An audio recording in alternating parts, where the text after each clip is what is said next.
Hello, this is Dale Matthews. This is Inside News, and I'm in the studio, and Mike Jones is at the IV Candidates Forum Part 2 over in Cave Junction. So Mike's going to operate the camera, show you everything that happens at this IV Candidates Forum, and I get to sit back and relax and just watch. It's a pretty good deal. Kristen. I apologize. It'll be the last time I do that.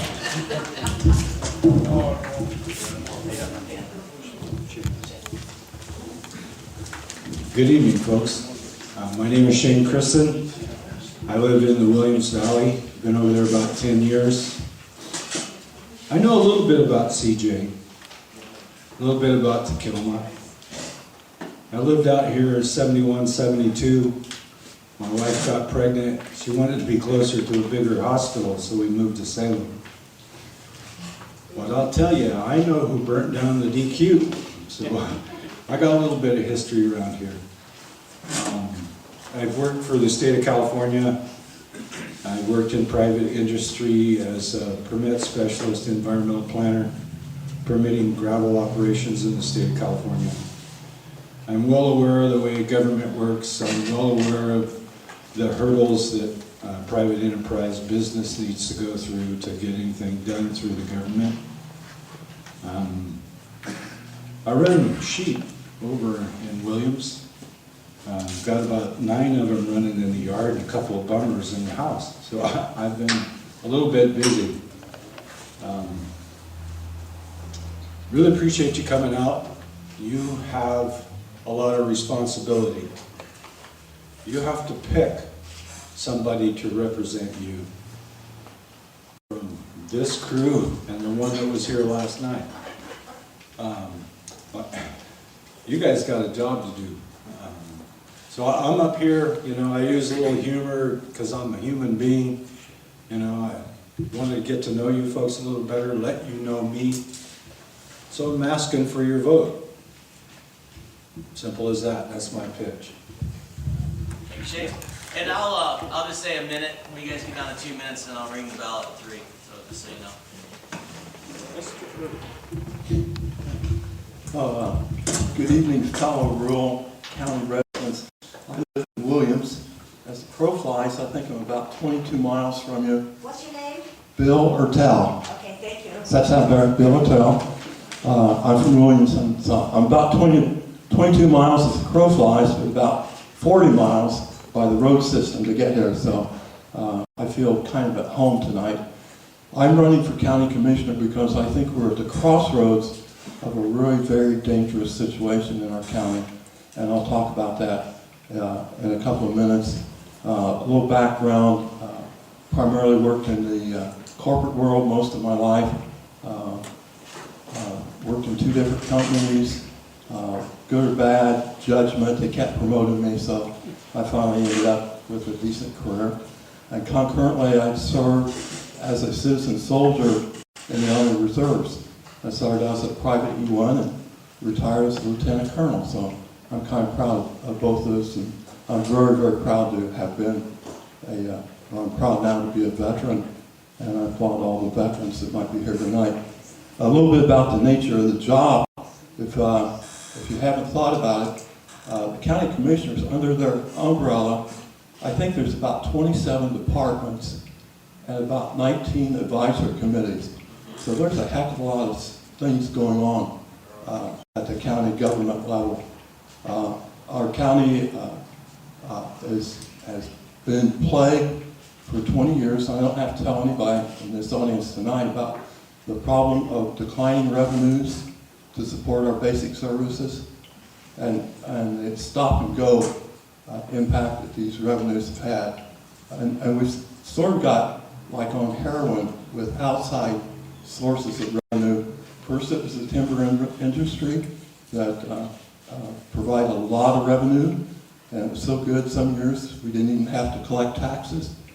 But about 20 years ago, that started declining, primarily through the environmental movement and the litigation over the spotted owl. So everybody knows that.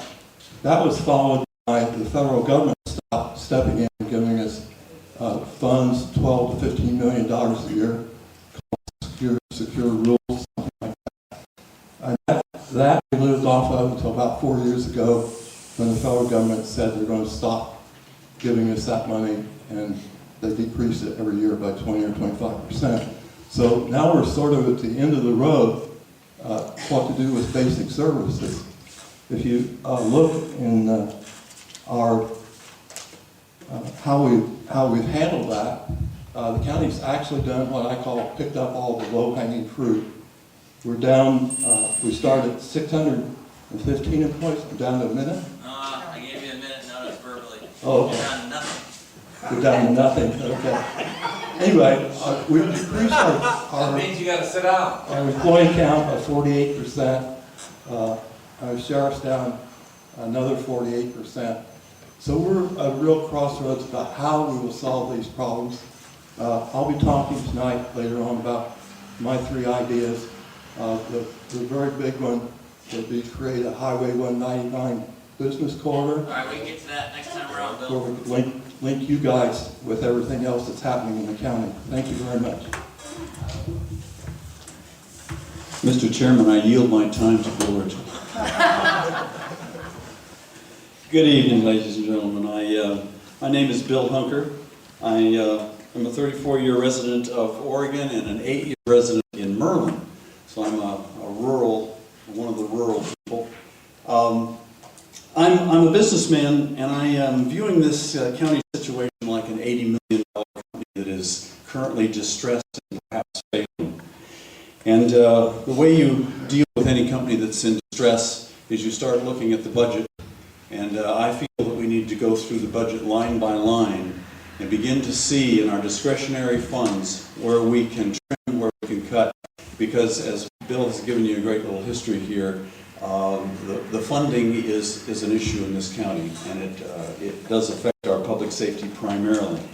There are some things that we can do, however, that haven't really been researched and thoroughly gone through. And we can allocate road dollars for the Sheriff's Patrol. We can use economic development for the Sheriff. Jackson County currently is doing that. We can increase the sustainable yield of our 30,000 acres of county timber. Douglas County currently has about 1/4 of the amount of timberlands, county timberlands that Josephine does, and they sustainably produce around 750,000 with what they're producing out of their timber sales. And we can review our county-owned properties and maximize their revenue, and we can review contracts and fees and memberships and cut the non-essential there. And long-term, and very important, we must continue as it's going on in the past, but not with the necessity we have right now, to fight for our O&C funds that are a law. They're not just a contract, they're a law, and the law is being broken. And that is not just so we can have county monies, but primarily for the jobs and the local economic development that would create for us. As you all know, we urgently need jobs. And that's an ongoing thing. We can offer a temporary business personal property tax holiday to new and expanding businesses. We can streamline our permit process and our fee structure. And we need a business advocate packet for companies that are interested in coming into the county. If you go down to White City, they roll out the red carpet for you if you're interested in locating there. Here, you ask the government or the county what they have. No one person knows. Regarding taxes, many of you and people all over the county have spoken 9 times, and I want to just say I will not support any new taxes during my term. We are a struggling county in so many ways, and people cannot afford more taxes. I'm taking from his time. Thank you. I'll take the rest of your time. Thank you so much. I'll turn this on over and we'll talk in the question and answer period. One of the neat parts about doing all these forums is getting to know all the candidates, and we've all heard each other's stories, but it's fun to get the humor and start to get to know the personalities as well. So I feel fortunate. I know who I'm going to vote for now. Just kidding. My name is Lily Morgan. I was born and raised here in Josephine County. I I've lived here all of my life except for a time that I went to Seattle for college. And I worked for a couple years and then I wanted to come home.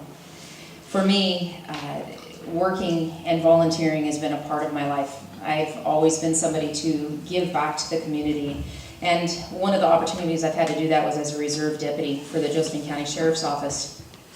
Oftentimes my shift would bring me out here to the Illinois Valley, and I have to say one of my fondest memories of Illinois Valley is your Labor Day Festival. And I only have one bone to pick. I never won the Harley from the Lions Club, and that's lots of money going into that one. But you know, I understand that you guys have been an island unto yourself, having to survive on your own and really feeling like the rest of the county is existing without you. And we have to come together as a whole and really hear from you what we can do to work with you. And the neat thing is you guys are very resilient. I'm so impressed with what you are doing as a community to take care of each other right now. When you open up this building and in the community, helping some of your homeless and those in need, your community development organization, the Ivy Community Development, has that revolving loan program, which is just absolutely incredible, helping businesses get off the ground and helping them keep going.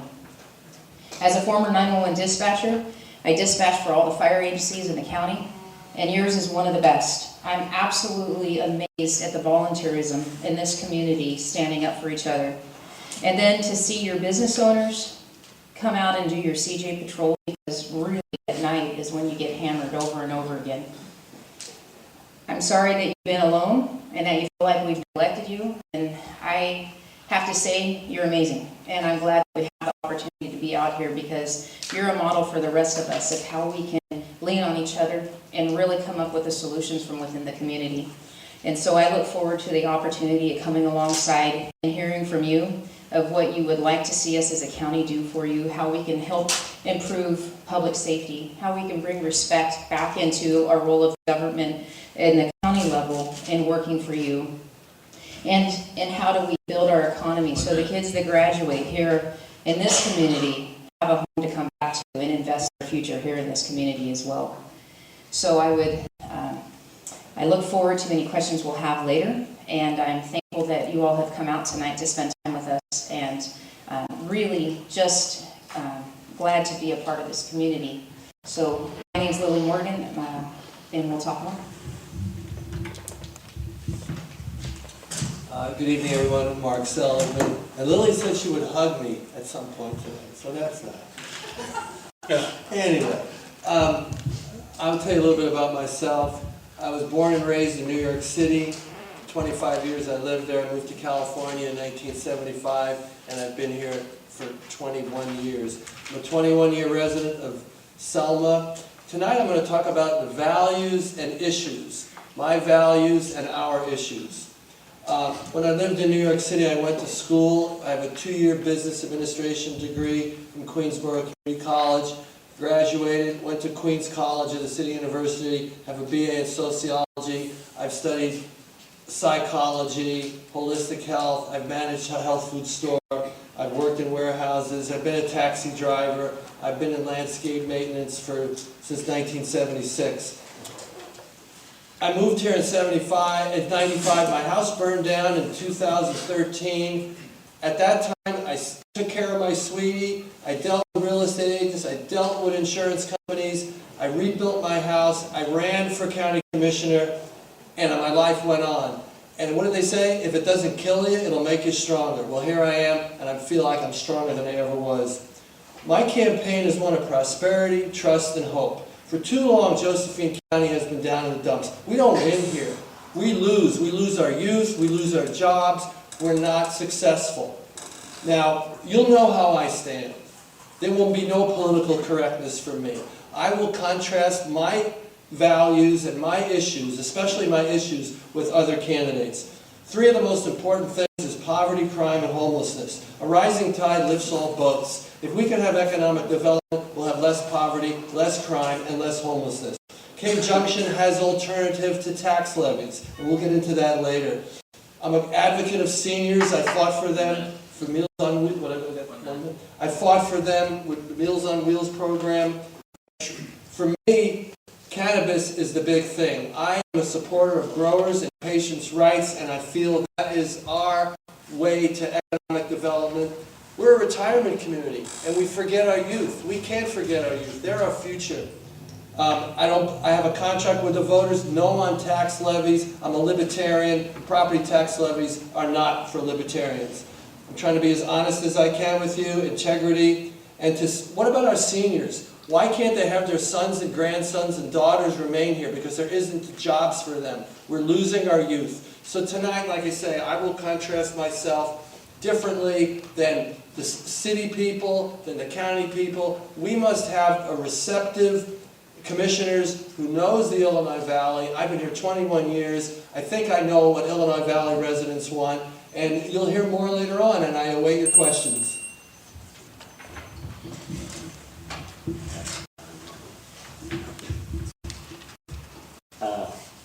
I'm Ray Smith, and I live here in the Illinois Valley. I'm a self-employed horseshoer. And so why is a regular guy running for county commissioner? I have been increasingly frustrated with our government. I think everyone around can pretty much testify to that and say the same thing. I don't have any government experience and not much in business experience either as far as management, but I do bring common sense, and that's what I think we would benefit from, is someone with some common sense. And I would like to see more regular people step up and do the same thing. Run for office and try to make a change. Most people aren't satisfied with the government we have. And that's from the local to the national level. And we always tend to vote the same way and get a lot of the same people and have a lot of the same problems. And I think it's time to approach it from a more common sense level. And issues that we have, if they're approached that way, I too am not for any more taxes, tax levies. That's been answered by the public many times, and we need to find solutions for that. And that's not part of it. We do know about other discretionary funds that could be used towards the Sheriff's Department. And I think we need more of a sustainable government than we do sustainable funding. I've never seen any government that, local or otherwise, that you could say has sustainable funding. As soon as one levy passes... 1 minute. As soon as one levy passes, there's another one to take its place, and people can't afford that, especially in this valley. And so we do need to address it in a different way. And I'd like to see some different approaches with economic development. There is funding there that could be used towards the sheriff, but I'm not a big fan of unfair opportunities for corporations or other companies to come in here and to hand them money that existing businesses don't have the opportunity to get their hands on. So we'll talk about this stuff later. Thank you. Good evening. I'm Ronald A. Smith. I'm a hometown candidate born in Grants Pass. I am your local, my family homesteaded here in the Illinois Valley. I know the valley like the back of my hand. I've spent the majority of my life in the Illinois Valley and in Josephine County. I think we have to look at our county holistically, and there's 3 areas I believe that are very important. We need a healthy economy, we need a healthy community, and we need a healthy forest. And I think we have problems in all 3 of those areas. I've been involved in this county for a long time. I've been in this room a lot of times. I've packed this room several times, as a matter of fact. I'm the past president of People for the USA, We were a property rights organization, very strong throughout the western states in the last years of Clinton. We believed strongly and were committed to private property rights, wise use and multiple use of the public lands. I was also a member of the National Policy Board of People for the USA, and I was, because of my work with those organizations, I was voted Citizen of the Year by the Illinois Valley Cave Junction Chamber of Commerce in 2001. I know this valley very well, and I know our county better than most. I've been involved in our county, I understand the issues that are confronting us for economic development and quality job growth, because I've been involved in this county. I think if we focus on a healthy economy, and what I mean by that is we got to streamline the process. Right now it's very difficult for businesses to come into our county and get started because of zoning and planning. Our land use laws are there, and it's state mandated, but we don't need to be any stricter than what the state already says. I think we need to streamline the process, we need to roll out the carpet, we need to invite people into our county. We have a very low tax rate, and that should be a big enticement for people. This is a beautiful place to do business, and we need those jobs, we need jobs.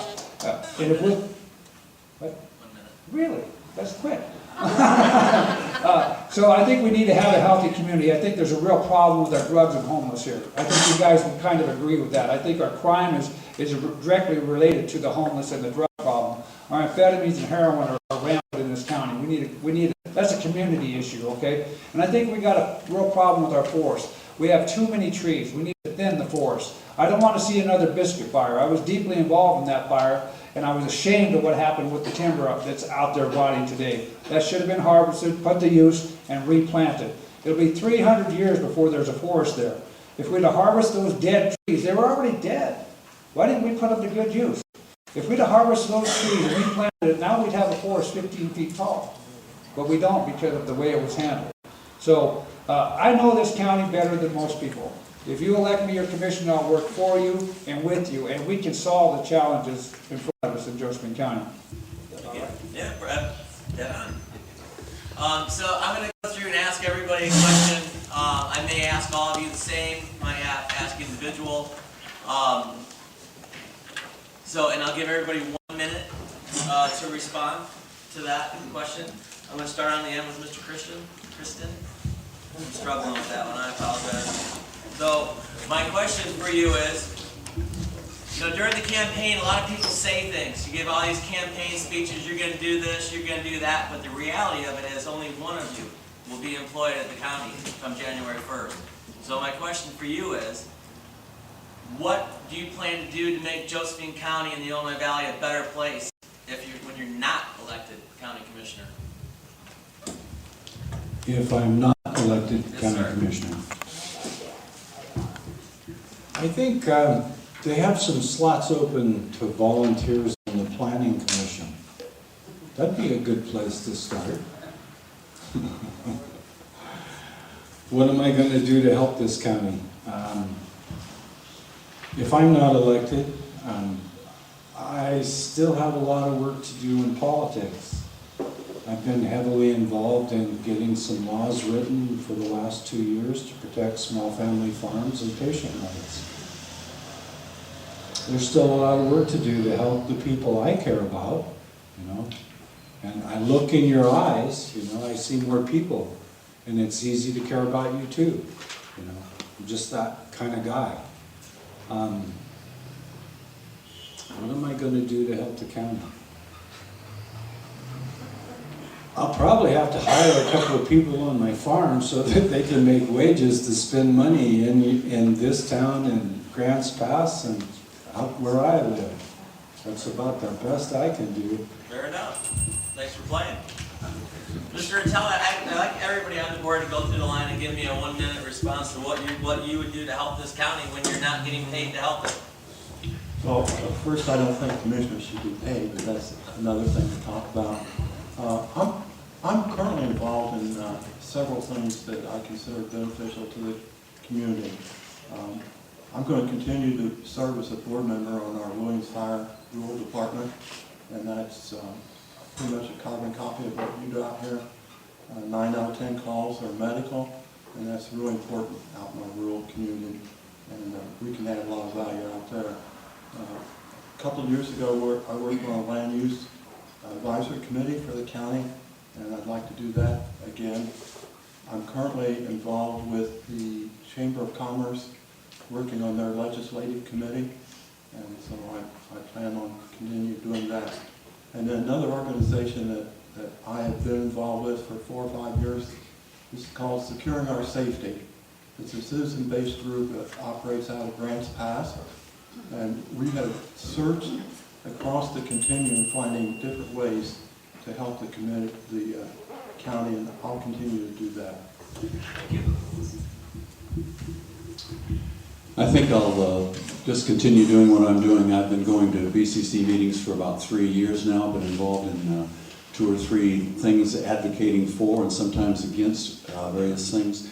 I hadn't planned to be involved 3 years ago, and then I began to watch some of the things that were happening, both with the community and with the commissioners. And that spurred me to go and stay up and be involved and be informed. So I try to stay informed and be an activist in the county. I've earned probably an undeserved reputation for watching our county crime stats. I will continue to do that. I have personal relationships with people up in the Oregon Police Department who run the Oregon crime stats, so I can get a hold of information that others can too, but it's something that's a relationship I've formed. So I'll keep doing what I'm doing. Thank you.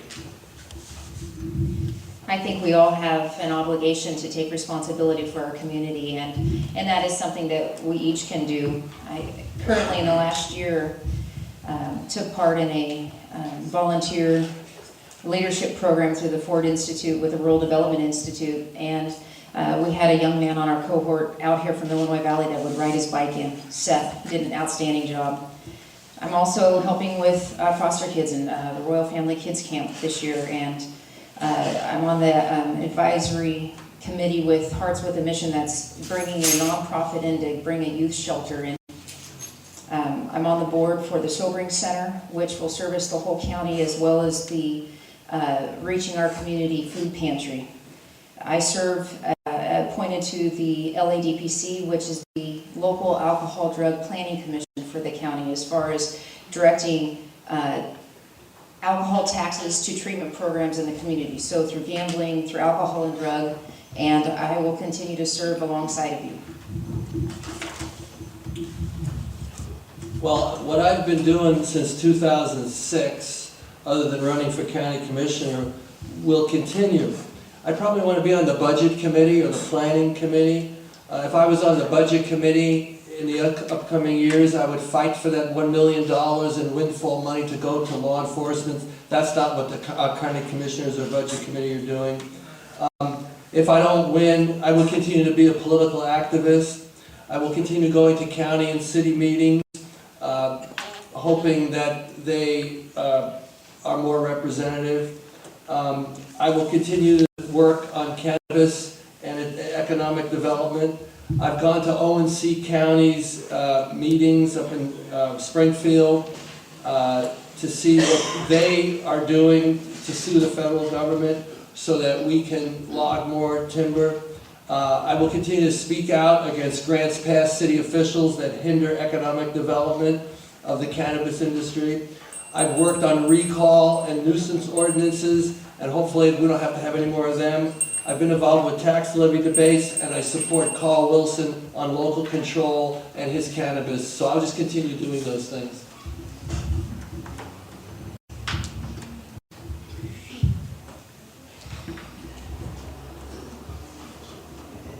Well, this, running for this position takes a lot of energy and time, aside from what you do every day.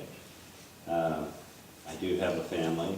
I'm probably one of the older fathers around, and have 2 small children. And they take a lot of energy too. And what I would do is go back to taking care of my family,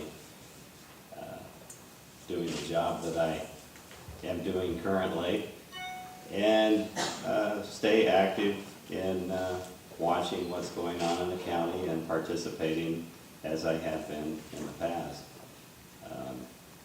Being a good citizen and a good neighbor. And I do talk politics with clients of ours that are receptive of that. Currently, I'm a member of the Fruitdale Grange in Grants Pass. I'm in Grange vernacular, I'm the overseer, which means like a vice chair. I believe in the Granges. They're a very great organization. The original property rights organization was founded in 1867 to give a voice for rural America in the political arena. So I believe in the Granges. I sit on the Pomona Granges, that's all the Granges in Josephine County. I sit on the board of directors, executive board on that. I'm also a member of the Josephine County Farm Bureau, and I have an organization that I haven't really fully fulfilled yet, but it's called Rogue Valley Property Rights. I'm a staunch believer that the thing that sets America apart from so many other countries is our right to own private property. And what I see happening in America today is private property is under attack by government regulation, or more and more. I believe Jefferson said it best, government that governs least governs best. So I'm not for more regulations, I'm not for hindering your property rights. So I'll stay involved in doing what I'm doing today, which is working to protect all of our rights. Thank you. Mr. Attell, you, in your opening statement, you talked about the dangers of Josephine County that are about to affect Josephine County. Can you give us a brief description of what those dangers are, and what you actually will plan to do to protect us from those dangers? And I'll give you 2 minutes because I'm kind of asking you 2 questions. Okay. Thank you for the 3 minutes.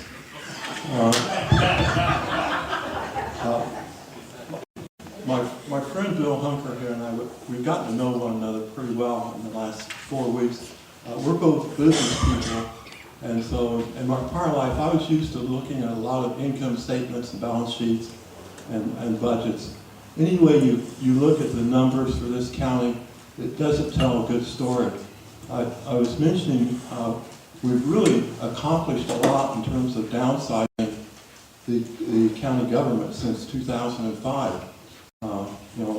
Head count or staff counts down from 615 to 321. Most of the departments have downsized to some extent.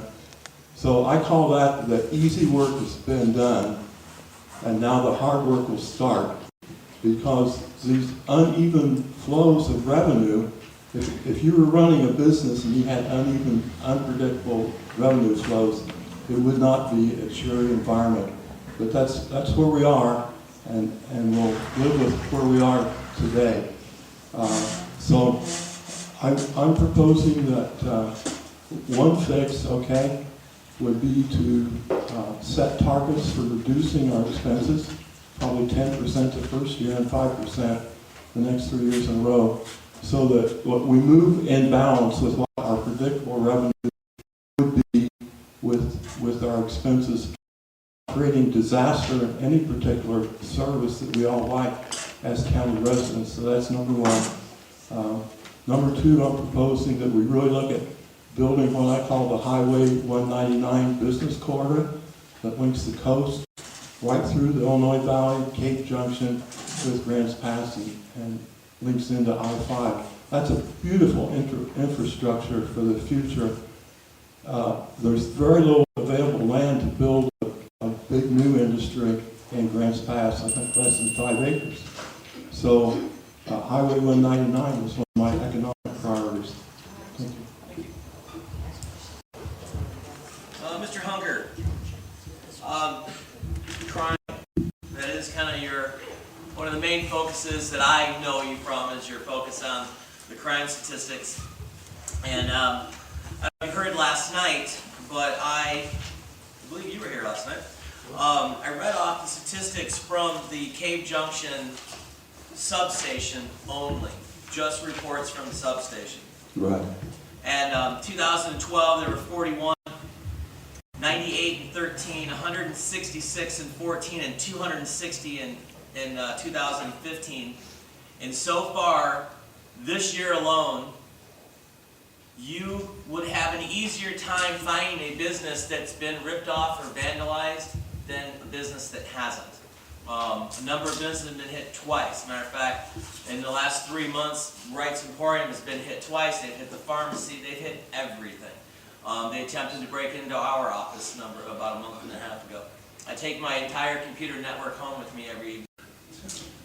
So when I hear a politician say who doesn't want to pay more in taxes that we don't have a crime problem, it makes me scratch my head. So I'd like to hear where you're coming from, and how you plan to solve that. Now again, I'll give you 2 minutes. I know I've asked you a lot. Yes, the crime statistics are not my statistics. Number one, they're the Oregon State Police that collects them every year from the entities here. So your numbers of 4198 and 166 are already incorporated in those years and are being reported.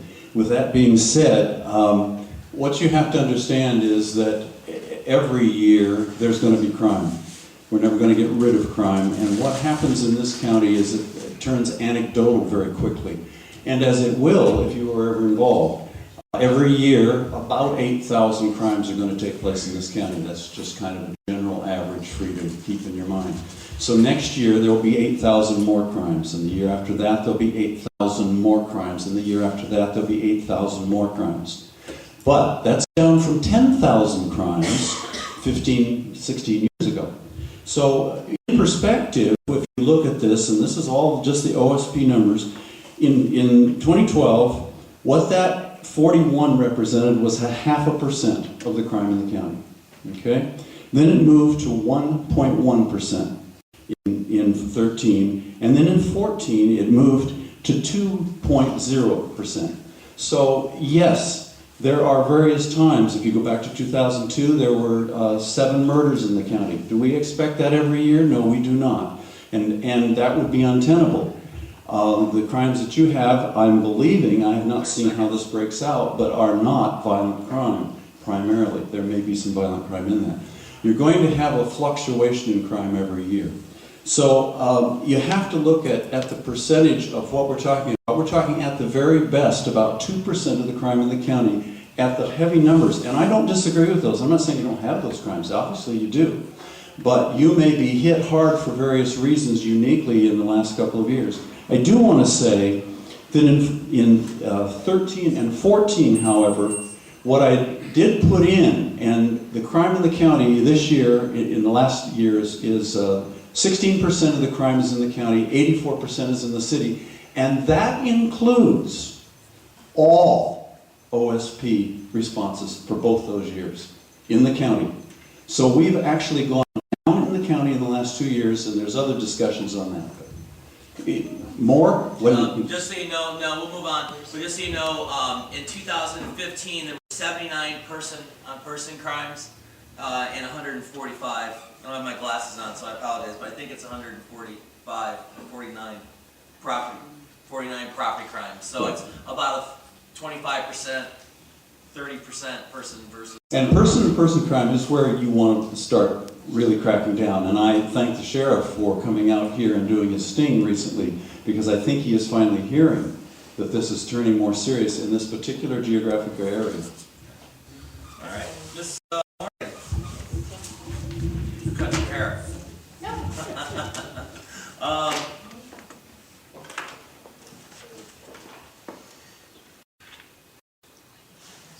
When it comes to, there's a lot of talk about, you know, the budget and crime, and everyone up here pretty much has said, well, there's places in the budget that we can cut, but you're the one person that I don't really hear talk about that. So, kind of give us an idea of where you're coming from and what you feel the first best step is to solving what crime problem in the Illinois. Well, part of why 90% of the budget of the county is dedicated funds, which means the source of the funds that gives it to the county dictates where it goes. So we can go into those departments and we can make cuts, but we don't have the authority to move them to public safety. And so it's frustrating that we can say, we can always find cuts, and it's a matter of what level of service do you want. But that does not mean that those cuts can necessarily all be moved to public safety. And the goal is to find a way for us to be safe and to increase public safety and to provide 24/7 patrol out here or help out here. So there are some budgets that can be moved. The plan needs to be made for economic development, and there's talk that you can take economic development funds and move those all to public safety. There's talk about taking the portion from the emergency road fund and moving it to public safety.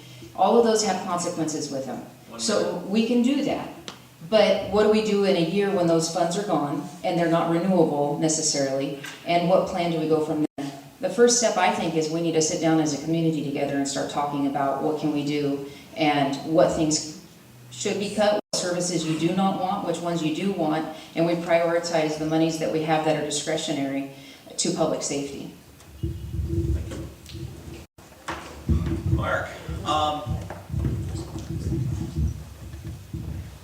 bear with me, I just messed up. Mark, you talk a lot about, marijuana, and how it's the new timber industry in Josephine County. How do you, outside of taxing the dispensaries, which we currently have, and I haven't heard anything about Josephine County or the city of Cave Junction even passing the 3% tax that we're allowed to do under the new regulations. Outside of that, and just the dollar transfer from the grower to the building supply to the employee, where do you see, how much revenue do you see actually coming out of it that's actually would go into the government coffers in order to pay for law enforcement? Well, what I've been saying all along is I want to enrich businesses and individuals. Enriching government is secondary. There's a trickle-up theory. Real estate values go up. Property taxes upon sale go up. As people come to the Illinois Valley because they want to be in this industry, the property values are going up, the county's getting more money. As far as the county getting money directly, the Measure 91 provides for the Common School Fund, it provides for OSP, it provides for, there's another entity, drug and rehab. These are entities that it gets. The only way that the governments will get more money is if people pass a 3% tax. I'm against that because Measure 91 says no tax, and I believe in no new taxes. I believe that government is secondary. A rising tide lifts all boats. If we enrich businesses and individuals, government needs less money to fight crime. We have to work on self-esteem. We have to put people to work. Most people think, well, more tax levies, more money for government, and I say, well, wait a minute, why do we need all that? If the need for services, especially law enforcement, is lessened by less crime, we need to put people to work. And when people go to work, government doesn't need quite as much money. There is room for money for government. If people want to pass a tax, well, then I have to go along with that. If Cave Junction wants to vote, yes, 3% tax on cannabis, fine, they can do that. That's up to the voter.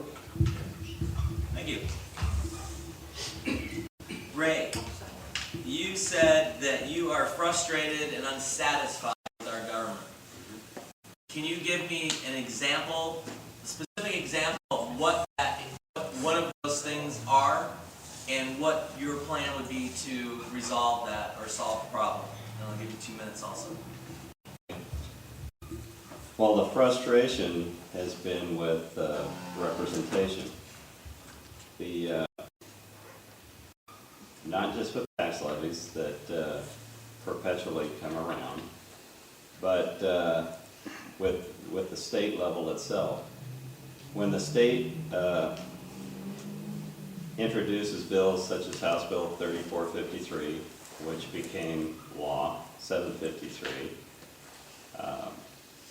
I opposed that while it was in legislation.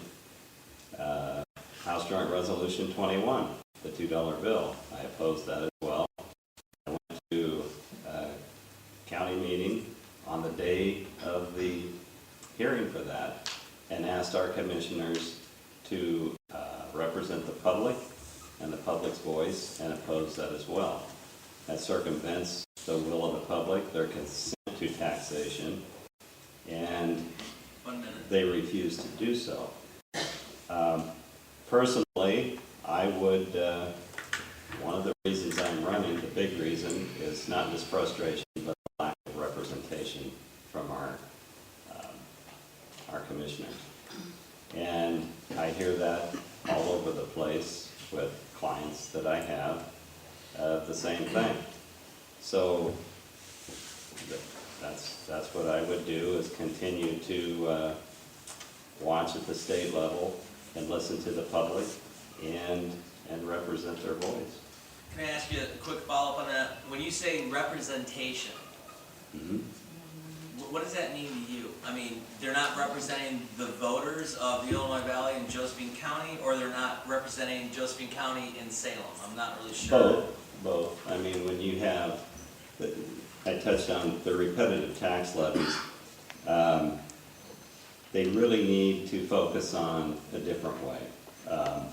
And when you have this legislation coming out of Salem, Salem could easily be standing up for the 18 ONC counties and going to the federal government on our behalf, but instead, they're crafting laws to circumvent the will of the people and tax you without your consent. And so other county commissioners actually have went to Salem asking for these laws. Our county commissioners sit by and do nothing. Okay, awesome, thank you. Ron, you talk a lot about property rights and land use. Can you give me an example of what current land use laws or ordinances are in place that as county commissioner you could change, and what direct impact would that have on me? Well, I don't think it's so much changing the laws as changing the leadership within the planning department. We gotta have leadership in the planning department that's pro-growth, that's pro-job creation. A good example of what's happening in the county right now, we don't produce aggregate. Aggregate is, all of our aggregate in Josephine County comes out of White City. All the jobs that produce aggregate that we use are in Jackson County. There's a project that's going up in Sunny Valley that has a potential to produce 20 high-paying jobs, $1 million a year salary, and produce aggregate right here in our county at a lower cost. Aggregate, we drive our cars on it, we build foundation for our house with it, we build a foundation for our businesses with it. Those jobs now that could be in Josephine County or in Jackson County at a higher cost, double the cost for that aggregate. This project has been going on for close to 8 years, dragging out 8 years. It's cost the gentleman that wants to do it over $2 million. He's jumped through every hoop there is, and yet it's still not in production. And we're still losing out on those 20 high-paying jobs. We need to streamline that process. We need to make it easier for people to start these businesses. Our planning department needs to be more pro and friendly business. That's what I would do. It's in the departments. It's not so much with Senate Bill 100 and LCDC, those are mandated down. But we don't have to be stricter than the state. And a real thorough look at our comprehensive plan is where we need to look. That's what we need to deal with. Thank you. Mr. Hunker, I started with Art. Yeah. All right, I'm going in order here. Last night, Nathaniel Duarte had mentioned something, and I actually wanted to ask him this. Actually, it was at the Courier I saw in the county. And by the way, everybody's here from the county. Thank you for running that on the live there at school. Nathaniel, he said that one of the things that he's pro-business and that he needs to remove roadblocks from county government to make the county more pro-business. And I'm asking the wrong guy, but you're here, you're an high-level executive. What are some of the things that the county has in place now that they could eliminate or improve on that would make Josephine County and the Illinois Valley more pro-business? I think I must be sitting in Nathaniel's chair. You're pretty close. Actually, you are. You're in a family by proxy. I have to go right down to what Ron said with the planning. Planning, everything sort of starts from there as far as the mentality of whether or not we're welcoming, whether or not we're willing to negotiate, whether or not we end up having an inviting and helpful attitude. And that goes throughout all the other departments also. But planning is the one that ends up giving the mentality of, oh, we would like to grow, we would like to help people come into the county. Or, roadblock, as soon as you get done with that, come see us again, and then we'll give you another one, and then we'll give you another one. So I think that planning is the main one. After that, I feel... 1 minute. I feel a little bit like Ray does, that the responsiveness in the government is more business as usual rather than looking for ways to be of service. When you have a mentality, that mentality runs through an organization, it's unspoken and people pick that mentality up and they continue it. And so I think our leadership has had a mentality of less responsiveness. These current commissioners have been in there for 3 years now and saying economic development is what we absolutely have. And we're about to have it, and we're about to show you what our plan is, and about to show you what our plan is, and about to show you what our plan is. We don't have a plan yet out of the 3 commissioners. And so you have to have that start and declare who you're going to be to the visiting companies. Thank you. Mr. Christian. You can just call me Shane. Shane, yeah, I can do Shane. Shane, there's been a lot of talk in the Illinois Valley over the past probably 6 months or so about forming a public safety district within the boundary of the Illinois Valley Fire District. Let me stop you right there. I don't live in your area, so I will not have a vote. I will not stand in the way. I cannot support it with my vote, but I would not stand in the way. Do you see that as a viable option for law enforcement and improving law enforcement in the Illinois Valley as far as response times? And I think that it was brought up eloquently last night by Paul Walter, that if you establish a taxing entity, that you would have to have a sunset clause. I think that's the way you need to go, to ensure that you can tell it when it needs to stop. You know, they did a write-up on me in the Courier, and they said that I was a man of few words. And somebody asked me what I thought about that, and I said, well, must mean I'm a good listener. Yeah, and that's what this county needs, is someone who will listen to the constituents and do the best job they can with as little harm as possible. You have another question, sir? no, you just finished a little too quickly for me. I know you live on the other side of the hill, but I wasn't really sure if you were an hour in IV or rural metro, so I wasn't sure that. So anyway, I apologize. I'll ask you a better one next time around. I've had the Applegate and the Williams Fire District show up in my yard when I needed them. Applegate got there a little quicker. Thank you. Ms. Morgan, there was a meeting.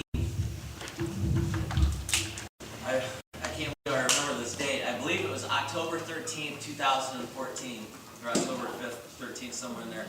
And in that meeting, Commissioner Harris suggested that Washington County takes economic development funds and throws it in their general fund, and that we should too.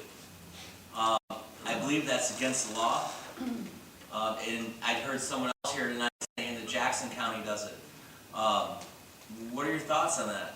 I know from my experience on city council that the money that we collect from lodging tax, a third of it has to be spent on tourism. And again, with most of the monies we get, there's some stipulation on how it's supposed to be spent. What I've heard is that nobody's enforcing the economic development dollars, county's spending in other areas. They're not supposed to be doing that. But because no one's enforcing it in that one funding source, that's what has opened up some of those other options. I keep waiting to get to ask some of these other questions that we've been hearing. They're fun ones. And when it comes to law enforcement, that's my thing. So I look forward to that again. And as far as the economic development as well, you know, as far as there not being an economic development strategy that's been offered by the county, I was at the meeting where they gave they brought the stakeholders together and they presented what they're going to be issuing for the strategic plan for economic development. And I have the Illinois Valley Community Strategic Plan that also is here. The first thing on both strategies is public safety. It's kind of like Maslow's hierarchy. You have to have your basic needs met, food, water, housing, before you can go on to other things. If you're not safe, how do you build on other things? And interestingly, for the economy, the first thing on both plans is public safety. And after that's affordable housing, downtown development beautification, lodging, visitor accommodations, community pride, and support of youth success. But if we're not safe, how do we go on from there? And so if it were a district, I mean, really, one of the things that's important to me, I think, is residential deputies. When I first came on as a 911 dispatcher in 2000, they had a grant for community-oriented policing, and they had deputies assigned to areas where they lived. And you had a quicker response time, and you'd have community members knocking on their door. I'd like to see that program installed again. Mr. Ertel, I did not forget you. Thank you. You had mentioned about secure rural school payments, that they're coming to an end. And I'm of the opinion that there is not a United States congressman in the country or senator that does schools in their district. I'm of the opinion that secure rural schools funds will never go away. What is your take on that? And Okay, so I don't sit in the House of Representatives where there's budget items to handle. well, let me rephrase that. Our commissioners constantly try and scare us, saying that that money is not coming. They're not even talking about it. Well, that's not even due for another year, so we're not going to talk about it. Sure. We could talk about my thought on that funding. Okay. The problem with it is it's uncertain and uneven. It creates some real disconnects in using it properly. And I've seen that happen over the past 4 years. We would get some money, maybe $2 or $3 million from a program like that. So we quickly authorized 5 more deputies. The sheriff gets busy to hiring those deputies. But guess what? Those guys aren't sitting down to labor hall and you drive the truck down and pick them up. You have to advertise for them. You have to have certain credentials. You have to go through interviewing. In some districts, you even have to look at your female minority balance when you're picking those candidates. So suddenly 9 months have gone by, and finally you pick the 2 or 3 additional deputies that you can have. Then you find out, oh, we've got to hire 2 more dispatchers because these guys are going to be on the road 24/7. So you go through that process. So now you're 6 months plus into the program, and guess what? Then the money runs out. And in the meantime, your qualified law enforcement personnel are not stupid. They're looking at what's going on. The first time a more stable county funding situation that exists, and there's an opening, they jump at the chance to move there. So I'm not saying that we won't get any more. I think about half the counties in America, as I understand, is on that program. But it certainly is uneven in arriving on a predictable schedule, and it's uneven in the amount. So if we get some, my proposal is, if we spend any, let's save half, let's reserve half, spend half, and go with this incremental upscaling in a positive way that we don't create more harm than we do good. Does that answer it? Yep. Thank you. Mr. Seligman, can I ask you the same question that I asked Shane? I like Shane, it's a lot easier for me. How do you feel on the creation of the Illinois Valley Public Safety District within the boundaries of the Illinois Valley Fire District? Creating a new taxing district, permanent taxing district. Well, as Paul Walters said last night, taxing districts don't go away. They're there forever. Again, it should be pretty obvious. I'm against, this would cost the voters money. People have voted down a tax levy over and over and over again. We have a lot of fear, we have a lot of insecurity that we're not safe. I've lived in big cities. You're unsafe. I don't consider myself unsafe in the Illinois Valley. I think this fear and insecurity is an agenda to get people to pass tax levies. Now, there is an alternative to a taxing district. Cave Junction, where we are right now, has a deputy, a contract deputy, that's paid $160,000. The city of Cave Junction pays the county $160,000 a year. This deputy works during the day. It is incumbent upon the sheriff to have him work at night. That's when these criminals are committing these crimes. Not one member of the city council has gone to the Board of County Commissioners and advocated this. That's a shame. $1 million. None of the advocates of safety have done that. They just want more money out of Illinois Valley residents, and I don't. $1 million in windfall tax money was voted down by the Budget Committee. That could go to public safety. Not one member of the city council, not one person came and advocated for that who's for tax levies. What it comes down to is, when they want your money, they will go for it. But when they have the money, they don't go for it. So, you know, Bill Hunker's crime statistics, I go along with that. But this fear and insecurity is just an agenda. They will never stop. 9 tax levies have been defeated. We have solutions for this. The SRS payments will continue, yet Greg Walden and Simon Hare would prefer us to drop that because they know if we push for SRS, then there's no tax levy going to win. So, you know, that's my feeling regarding taxing districts. Great.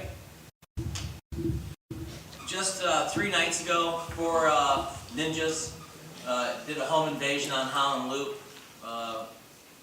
Gunshots were fired, people were injured, but there was no crime. Just last week, there was an entire house, a gentleman had died, the entire house was wiped out, including the John Deere tractor and all their furniture, but yet there's no crime. So, that $1 million in the road funds, which I'm not sure if you guys can tell me if I'm wrong, how long that bill enabled us to continue to take road funds and use them for rural patrol. If it's just a 1-year or 2-year extension, I'm not positive. What does $1 million for 1 year do for the residents of the Josephine County and the Illinois Valley? What does $1 million mean to me in additional law enforcement? Well, from my understanding that the wages the deputies make, that's about 10 deputies worth. The liability to the taxpayer is about $100,000 apiece. And the ex-Sheriff Gilbertson backs that up. That was directly from him. I don't know though, why are you saying there's no crime? Is there other people on the table that have said that there's no crime? Well, I think no one said that. I think, you know, there's always going to be crime, and I don't doubt that it's, you know, has increased. The $1 million, like I said, as far as deputies, would amount to about 10.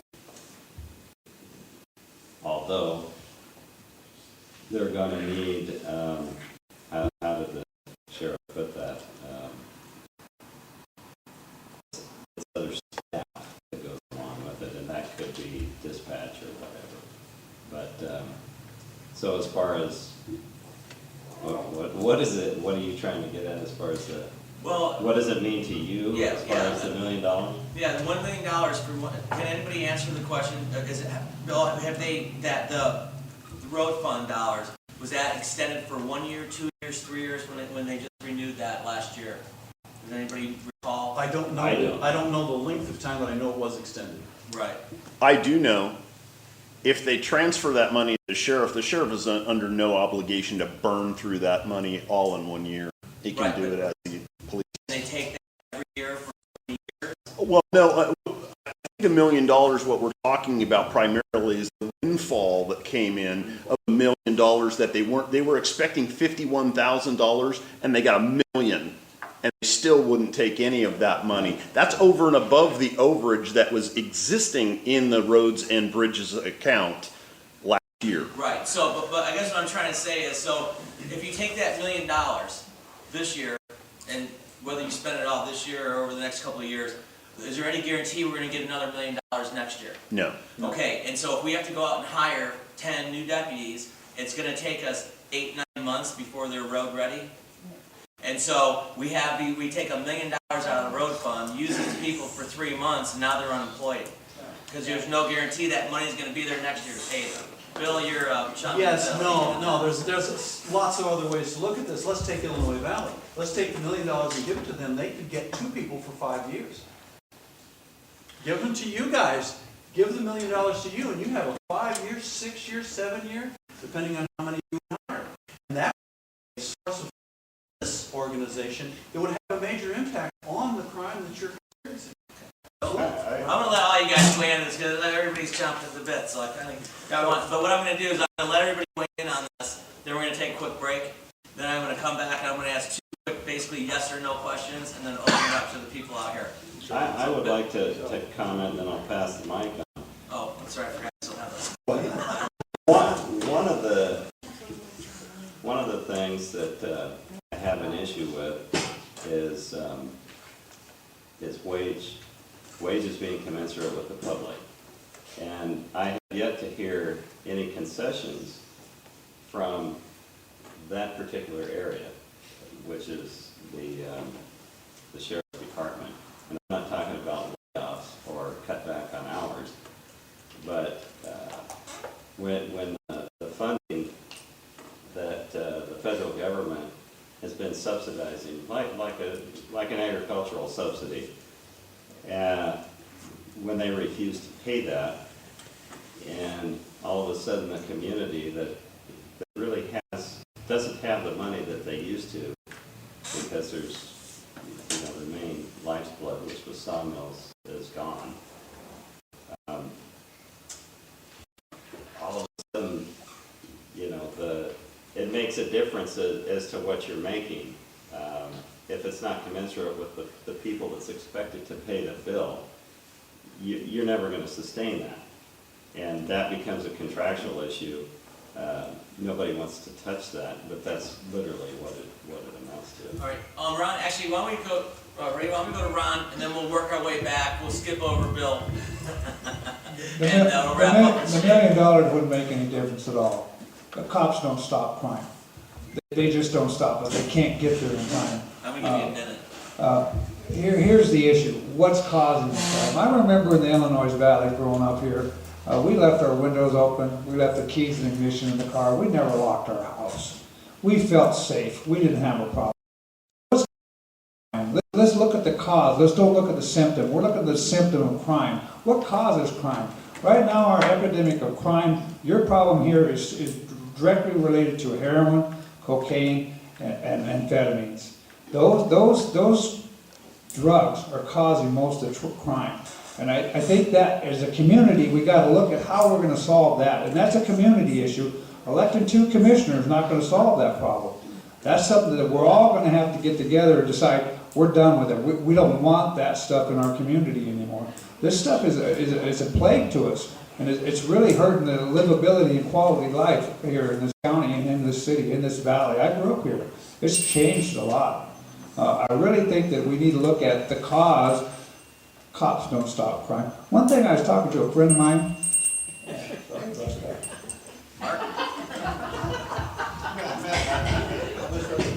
I give everybody a minute on this one except for Bill. Well, I agree with Ron. The cause of crime needs to be addressed. And self-esteem and a lack of employment is one of the major, you're always gonna have some degree of crime. Bill Hunker says that, and I agree with him. But we try to attack the symptom. Grants Pass has plenty of cops, and 86% of the crime. Now, it's interesting that Ron is correct when he says methamphetamine and heroin is a big problem out here. But I want to let people know that at our last get-together in Grants Pass at the Courier, Ron Smith said, I quote, "Legalized marijuana contributes to organized crime." And the next sentence was methamphetamine and heroin. Legalized marijuana does not contribute to crime. If anything, it takes away crime. Okay, so he's right when he says the causes of crime needs to be addressed. I agree with him completely. Unfortunately, he misses some things. Now, you know, again, you could have a diminution of crime if Cave Junction deputies worked during the night and the $1 million went to Cave Junction.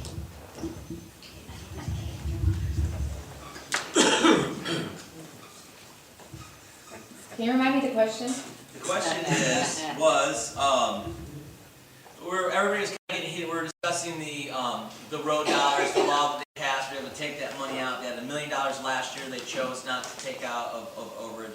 The $1 million here again this year. They're choosing not to do it. And is it a value to us to take that money out? I guess is the real question. Do you see?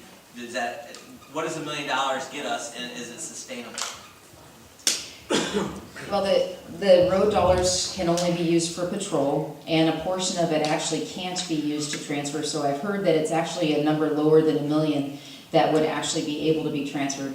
You know, in the city of Grants Pass, they pay nearly $6 a thousand. It's actually over $6 a thousand. That all goes to public safety, and so they have a fully funded police department. But when the cuts were made to the jail, the frustration happened in the community that all the lower level crimes were attacking the businesses. The graffiti, the criminal mischief, the thefts, the burglaries, the things that were hurting the bottom line of businesses. And when the levy that year failed, I pushed to have 30 jail beds rented. And we took $1 million out of discretionary dollars in general fund, and we rented those beds. And what we found is the 6 months before we rented to the 6 months after, that arrests went down by 500 because they were able to stop people from doing the repetitive crimes. They were able to take those with fugitive warrants and send them away. And so the reality is you have to have a whole system to make it work. Without patrol, without jail, without prosecutors, it's always going to hurt. I had 9 seconds left, but I'm yielding it to Bill. What a friend. Well, I don't have the numbers down exactly right in my mind, but we talked about $1 million to get us 10 deputies. Somebody said that to have one deputy on duty 24/7, you need 5 deputies because there's vacations and they don't work 24 hours a day. So that comes down, in my mind, that we'd actually increase our deputies by 2, okay, with $1 million. And oh my gosh, I hate to say this. I'm from Williams. Why would we give the money to Cave Junction? Why would Williams get those 2 deputies? So that's some of the things that we're fraught with. But here's another way of thinking about that. Since the money can only be used for road deputies, what it might help a little bit is that we could fund 2 road deputies. Hopefully we have 2 now, and then that would free up 2 deputies to do more jail bed, or more money for jails, okay? So there might be a small switching back and forth of the dollars. Bill, basically you take that dollars and it's a zero net gain. We just now have more jail beds for the city of Grants Pass and the people who have law enforcement to detain their arrestees and not here since there's so more rural control. Mr. Shane, how are you? I'm good, thanks.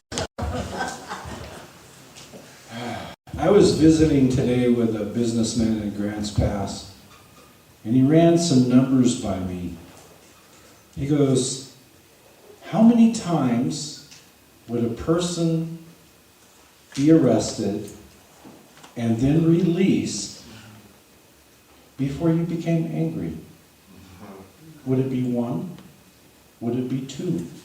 Would it be 10? And I said, now you're kidding me. He goes, no. How about 20? Are you outraged yet? How about 30? How about 40? And I said, are you making this up? And he said, no, watch. And he pulled it up on the computer. And he showed me a man that has been arrested and released over 50 times in Grants Pass. The last time was felon in possession of a weapon. That man should have gone to prison. The revolving door needs some grease or a chuck. Thank you. I'm going to let Ron rebut to Mark, since Mark drug him into it, and I really don't want to get into this whole back and forth thing, guys, so I'm just going to let Ron say something since you kind of attacked him, and I know you got upset with me last night for not letting you speak. So to be fair, I'm going to give you a minute. Then we're going to go to break. And I'm going to. Hi, I still have the mic. We can settle all this right now. Vote for me, forget these guys. And you know what, Shane? Just today, there's a gentleman parked out front, Brash, Robert Brakefield, and I'm sure most of you know him, parked out front in a truck that's not his, that doesn't have valid plates, he has no valid operator license. There was a motorcycle, which I guarantee you was not his, sitting out front of the county building, lounging on the bench. And Robert gets arrested. He was just arrested a month ago. They don't take his truck. They don't do anything. This guy has been arrested since in the last 3 years at least 6 or 7 times. They never tow his vehicles. They never do anything. And it took me twice to get him out. Anyway. In our forum in Grants Pass, I was talking about the problem where we're talking about crime, and I know that what's driving the crime is our serious drugs of heroin and amphetamines. Both of those are very serious.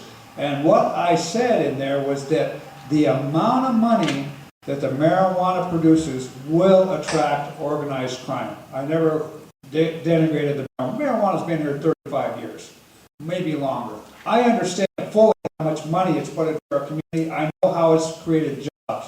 All right, I'm not ignorant. I know Josephine County very well. I've lived here most all my life. So you're not going to tell me anything about the Illinois Valley or Josephine County that I don't know and know better than most. So what I stated was that the amount of money generated through marijuana production is attractive to organized crime. And that's a true statement.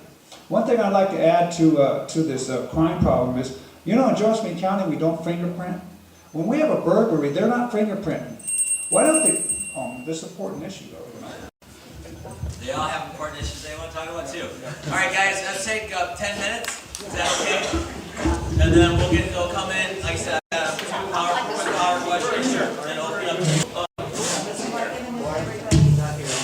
I thought I pulled that chair out anyway. Sure. Sorry. So you're okay. So anyway, we're gonna get started. Like I said, I'm gonna ask you guys a really quick yes or no. I don't want to hear any explanations. I want to know. I don't want to say maybe or I'll consider or probably. Banning marijuana growing on an RR5 in Josephine County. Will you support that? No, I believe it's our problem. No, I do have an explanation that goes with it, but. Okay. Mark? I do not support banning marijuana grows on RR5 property. Willie? I won't ban, but I have an explanation as well. Bill? No. Bill? Marijuana. It's an agricultural crop in the state of Oregon now. Shane? No. All right, thank you. My second question is, last night I asked a question about people's fiscal background. And, you know, I think that's really an important question. And I'm not going to ask the question the same way tonight because it's a little prying, I think. But I think that if I'm going to give you the keys, you know, to an $80 million machine, I want to know something about you. I mean, Bill, I know, I mean, when you get a CEO position or you hire someone in upper management, which is what a county commissioner is, are you just gonna hire anybody just because they say, hey, you know, I'm gonna work real hard and I'm against taxes and I'm for safety and I like puppies? Or are you gonna look into them and you wanna know, can you handle your own money? So, my question is, with the top 2 candidates, assuming there is one, maybe one of you guys will pull it off, but if there are top 2 candidates, would you consider submitting tax records, go through a background check, and kind of do a kind of an audit of your situation? Sure. Mark? Yes. Lily? I've been through one. Bill? Absolutely. Bill? Yes. Shane? Every year I have a background check. Every year. So is that a yes or no?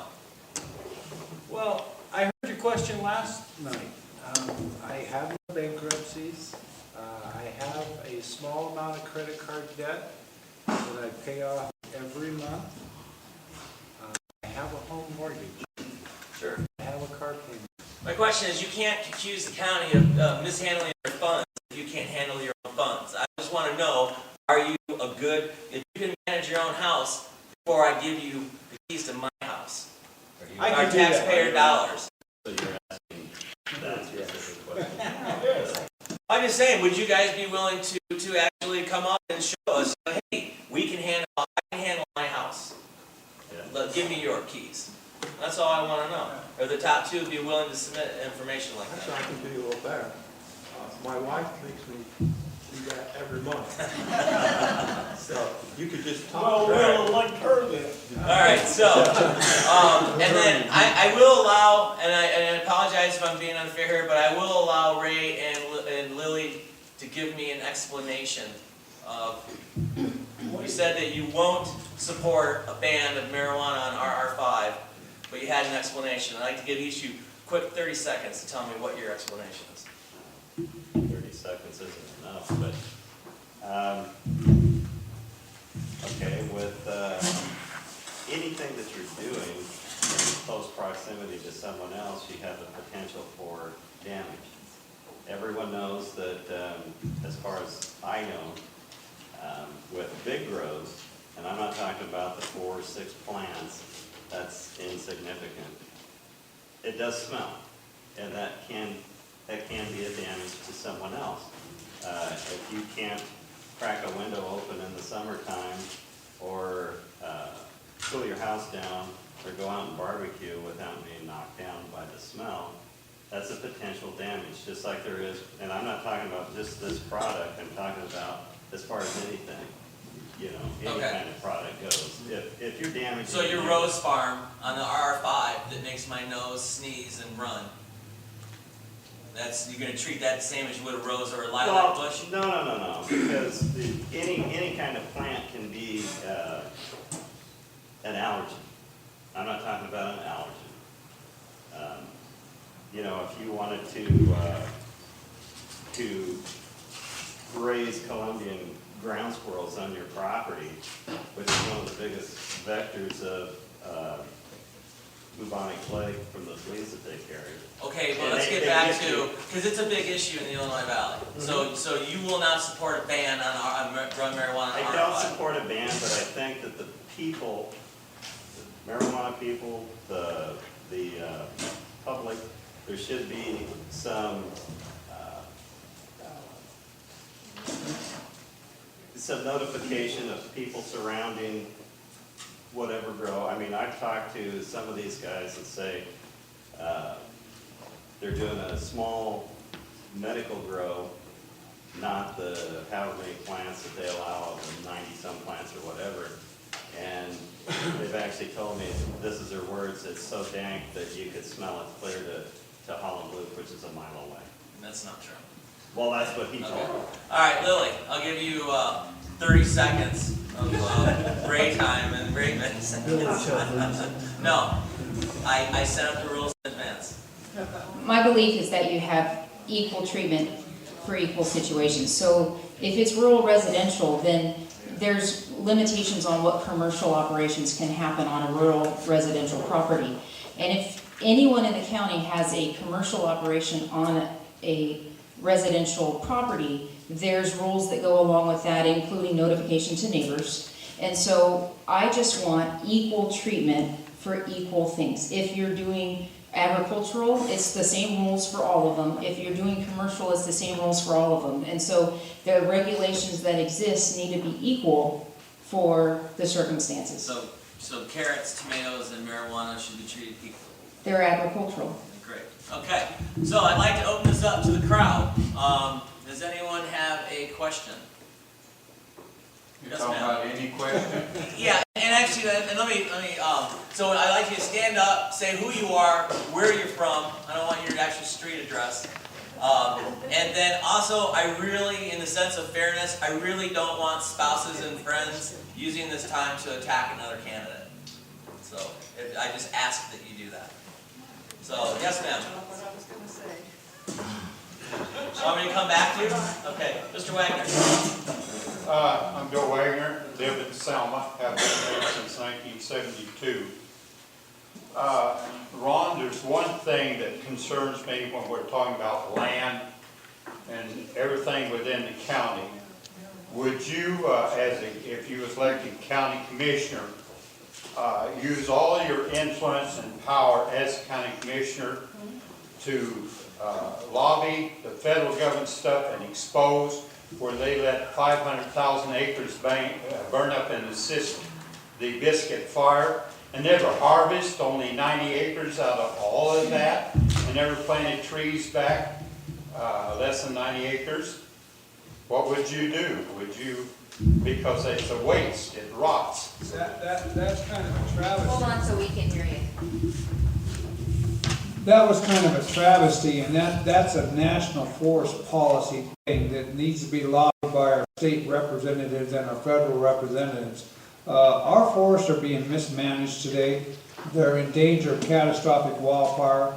That's from decades of poor fire policy, not letting the smaller ones burn. We have an overcrowded forest. We have too many trees.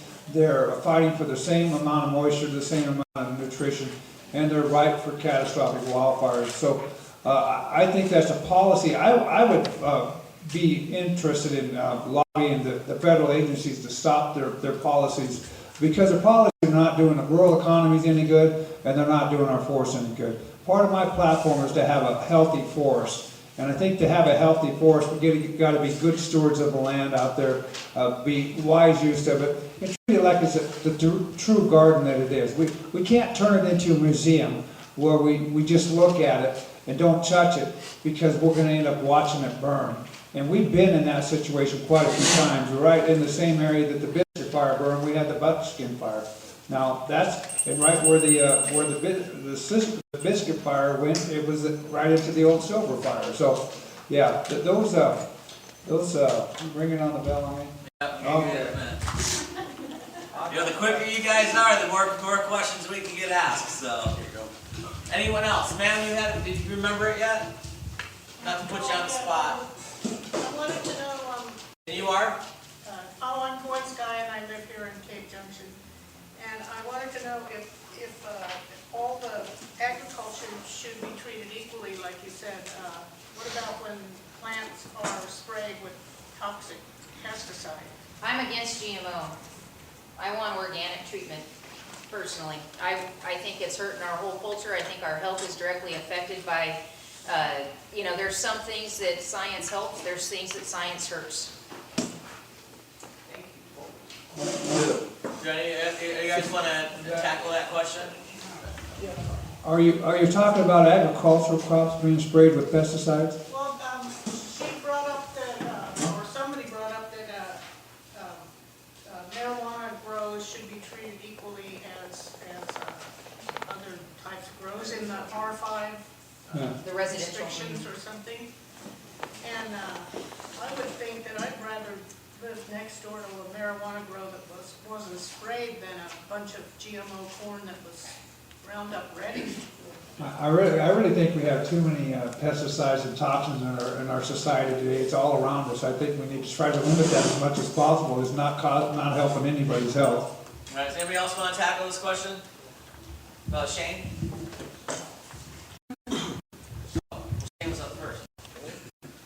Hi. As far as pesticides getting into the consumer on cannabis, the rules and regulations that have just been passed down that I read yesterday, 98 pages for recreational and 76, I believe, for medical, the new rules and regs coming down. Before any of that can go to a consumer, it must be tested, and we're under more stringent requirements than a potato farmer or a carrot farmer. Mark?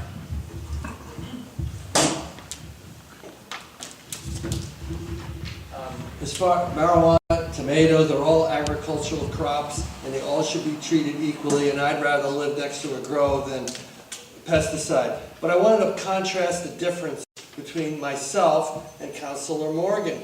I've been to Grants Pass City Council trying hard to have dispensaries and grows legal. Lily Morgan abstained from the vote. Lily Morgan said marijuana, she brought up a smell prior to her vote. And not only that, but she voted down the land use of Tamaradine on Rogue River Highway, who wanted to have this dispensary. And it's interesting how a city councilor can not support this industry in the city, but in the county, you know, they have a little different view. So there's a definite contrast in our views. You run on your record, you run on your statements, that's my record, that's my statement. Lily has a little different view. She says she cannot support this industry because it's federally illegal. Quote unquote, Medford Mail Tribune, Grants Pass Courier. It's just a contrast of differences. And I'm going to let Lily respond to that, but I do want to say that if I remember correctly, Mrs. Dean's property was too close to a business that they weren't allowed to be near. It was no different than the bar down the street. But I'm saying that there was, I'm correct, and maybe Ms. Morgan can. It was a land use issue. It wasn't that it was because of the adult use near residential, near other stuff. There was other regulations there. There's a big difference between living in the middle of town where you're on a 1/10 of an acre lot or a 1/4 acre lot. There's a lot of things the city of Grants Pass bans. You're not allowed to have roosters, you're not allowed to have goats, you're not allowed to have other things that are agricultural in nature, and that's why you have exclusive farmlands, you have other areas where you do have bigger areas to do that. So the city and the county both receive federal funds, which means they fall under federal law, which means that they are required to abide by federal law that says it's still illegal. However, in Oregon, it is legal. You know, the reality is that what I said with the smell was that I'd received complaints. I had people call me and say, come see my property, you need to smell what I'm dealing with. One was a daycare that was next to a grow in town that the grow was, it was just before harvest, so the plants were very high. And for the kids, they were saying they weren't letting them outside because it was too strong for them. The other one was an elderly lady who was next to a grow, and her house as well, she was smelling it. So I had said I'd received complaints regarding the smells, and when you live in close proximity, you have different rules than when you live on 5-acre lots or 10-acre lots or 60-acre lots. And so it's a matter of courtesy with your neighbors and finding a way that you can all get along in a higher density situation. Rural and city require different things. Real quick, can you clarify the little discrepancy? Mrs. Dean, if I remember, she was banned because she was too close to residential neighborhood, yet Mark says there's a bar right there. I mean, well, she was on the side of the freeway where the houses were, or she was in the neighborhood with the houses. The bar is across the street up a bit on Fruitdale where there's, you know, I don't know if they said the bar was grandfathered in. I don't know what they said as far as this. I don't remember the specifics, but what we did say, and I even offered her, said, let's try to find you a different piece of property. I just want to give you more time just to clarify. Yeah. Everything. So, Bill, you wanted to chime in on this? No. Oh, I'm sorry, I didn't mean to almost. No, Does anyone else want to chime in on the marijuana issue and Shane? Wait, you already started with you, didn't we? Let me get this clear. Cave Junction is an incorporated city, Yes. Yes? Your plant counts are going down here. The What'd you plant, say? the plant counts are going to go down within city limits. That's not where most of us live. Yeah, no one, there's very few people that, there's only about 600 registered voters, I think, in the city of Cave Junction. About 1,800 residents. And that scenario with the dispensary sounds like they were too close to residential areas or located in residential areas? You're mixing up the cities. So it is. No, for Grants Pass. It is going to the voters, the city of Grants Pass put to the voters in November. They're gonna vote on whether they want dispensaries in town, both recreational and marijuana, and the 3% tax. So the city council is already agreed to put that on the ballot in November. I'll bring up a number for you, $3.5 million. Those were tax dollars delivered to the state coffers, not sales dollars, tax dollars for the first month of recreational sales. They're not taxing medical, they're taxing recreational or adult use at a quarter ounce at a time. They made $3.5 million. And February was darn near identical. And they They beat released their that for you. expectations by what, 15 times? And Grants Pass will get nothing. So, any other questions? Yes, sir. Come on up, Brian. I live here in Cave Junction. I have a question for Mr. Christian. Yes, sir. Since you've read the papers on the new law, what things are they putting in place to protect the water rights of all the rest of the people when these bigger grows are using thousands of gallons of water a day? Let me tell you this, that cannabis uses less water than lettuce. It's an arid crop. Most people overwater it. It uses less water than lettuce. Over in the Williams area, we put together a meet between the local vintners and the local growers to discuss water issues, pesticide issues, because we both had concerns about each other's agribusiness. They were quite surprised at our water usage, which is nil compared to them. We've had farmers that had been organic farmers for 30 years that were doing produce and seeds before they got into the cannabis.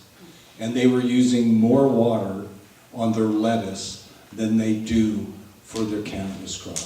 I hope that answers your question, sir. Yeah, actually, typically a plant's about 10 gallons of water a day. You can have, I think the new limit's 48 plants. So you're looking at 480 gallons a day. It's not going to drain your aquifer. That's for Do that cannabis. times 10.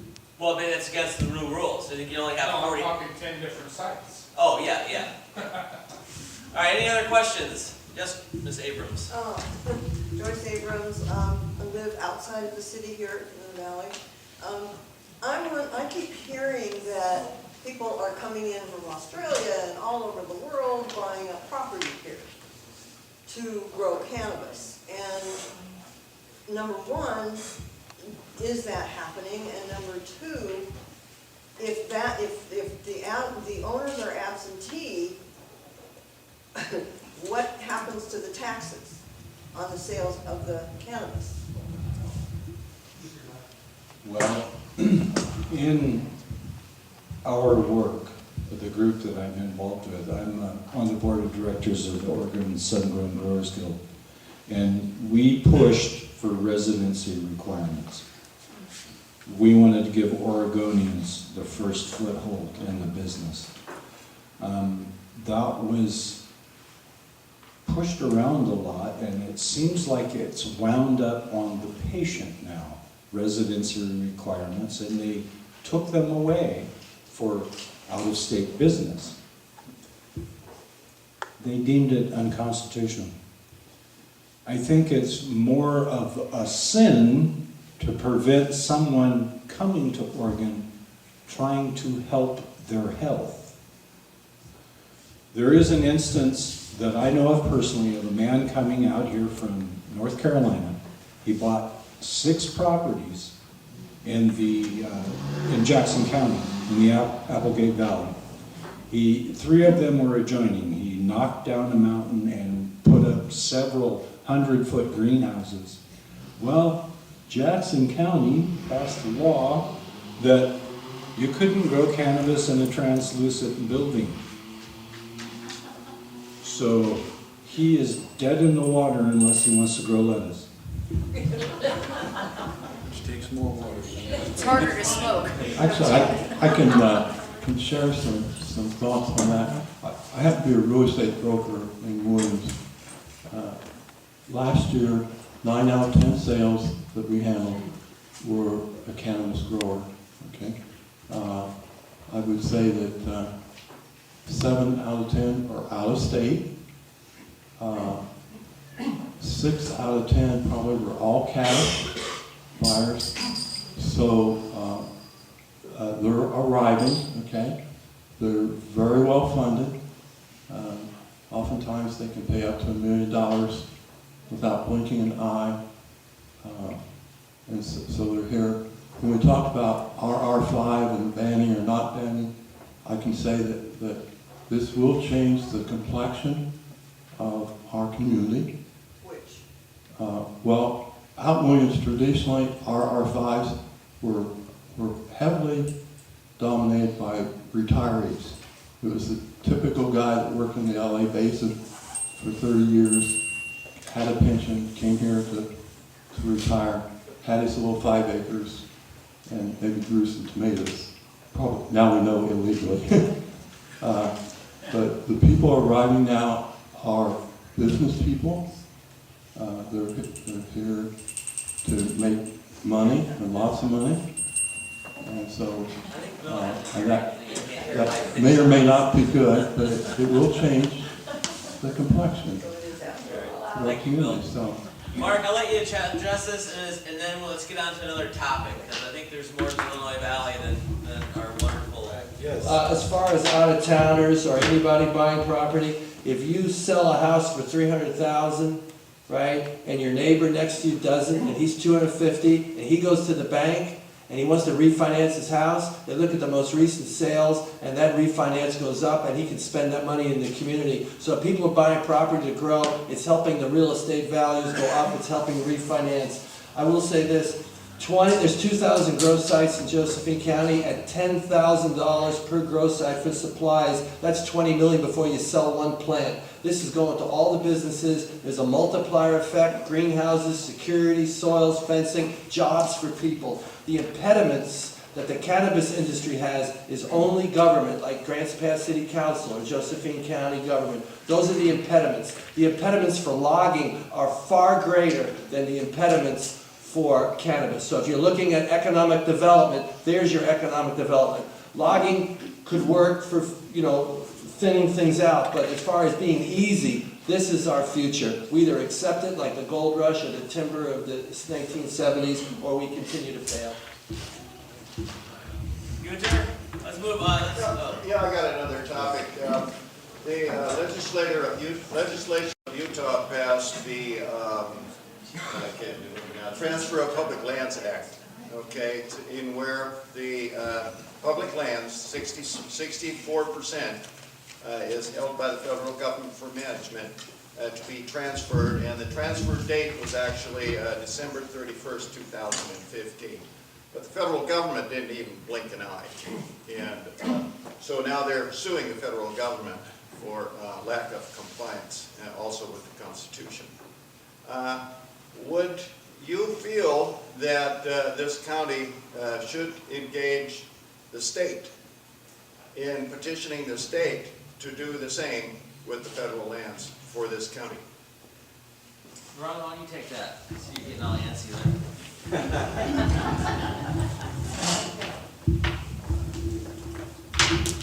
Carl Wilson introduced legislation in Salem about that very issue. It couldn't even get out of committee.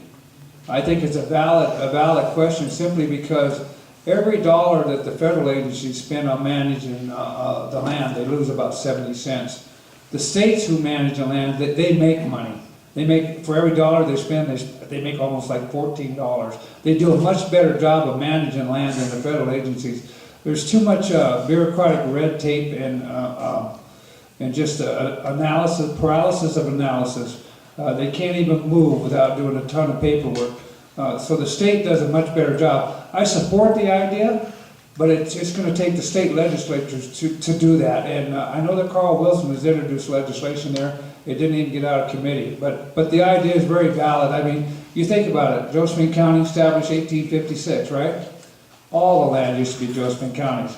You know, when did the feds decide they were going to take authority over our state? And why does our state sit idle and not fight for the counties? I mean, I think it's a real issue of sovereignty. Ray, you want that topic that's near your heart? Me? And the question was, should we do the same thing, or? Yeah, should the county invoke a petition to the legislature of the state? Would you as a commission support releasing the lands to county holdings? And of course, using that land wisely, you know, you would have to consider all of the ramifications rather than throwing it into the wind of the state legislature, or the current codes and stuff for forestry development, because a lot of us have a vested interest in seeing that the forestry in this area, especially with the what was it? You were just repeating the question. yeah, I'm just reading. I gave enough information. I'm sure. I started going. Well, I asked Carl Wilson a question about the state actually. You know, assisting the ONC counties with either the money that they owe us or the land, and it became a partisan issue with him. He said that there wasn't enough Republicans in the legislature to get anything like that done. And as far as the county commissioners, yeah, you could do that. I would support it. That being said, public land, whether it's county, state, or federal, is public land, and you're going to have two sides of every coin. You're going to have people that don't want to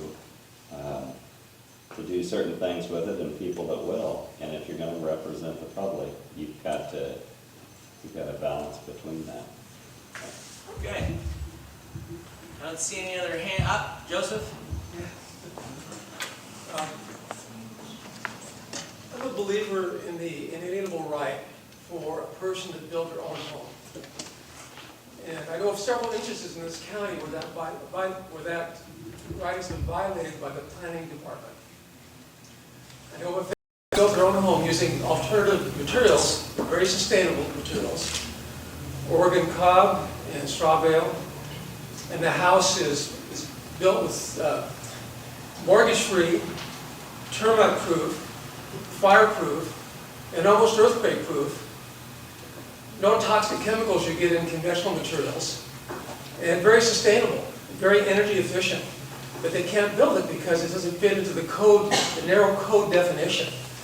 And so, how many of you would be willing to abolish the planning department, or at least adopt owner-builder code? It works very well in Mendocino County and Humboldt County, where you pay a modest fee to the building department, or the planning department, and then leave you alone. They don't harass you. Exactly. So, I'd like your answer on that. Basically, two levels of solutions, I guess, to the problem. So yeah, we can just go down the line and give each a minute to answer that question. It's not a hard question for me because I've been a defender of private property rights for a long time. I think it's really the separation between America and the rest of the world. So if it's your private property, you should be able to do on your property as you please, as long as you're not harming anybody else. Right. I mean, it's really just a matter your rights, you should have all your rights on your property, as long as what you do doesn't take anybody else's rights. That's really the way it should be. And I would support that idea, because I've seen straw bale, a lot of different alternative ways to make a house. I think that's a good idea. I think we have way too much government, way too much regulations. I really do.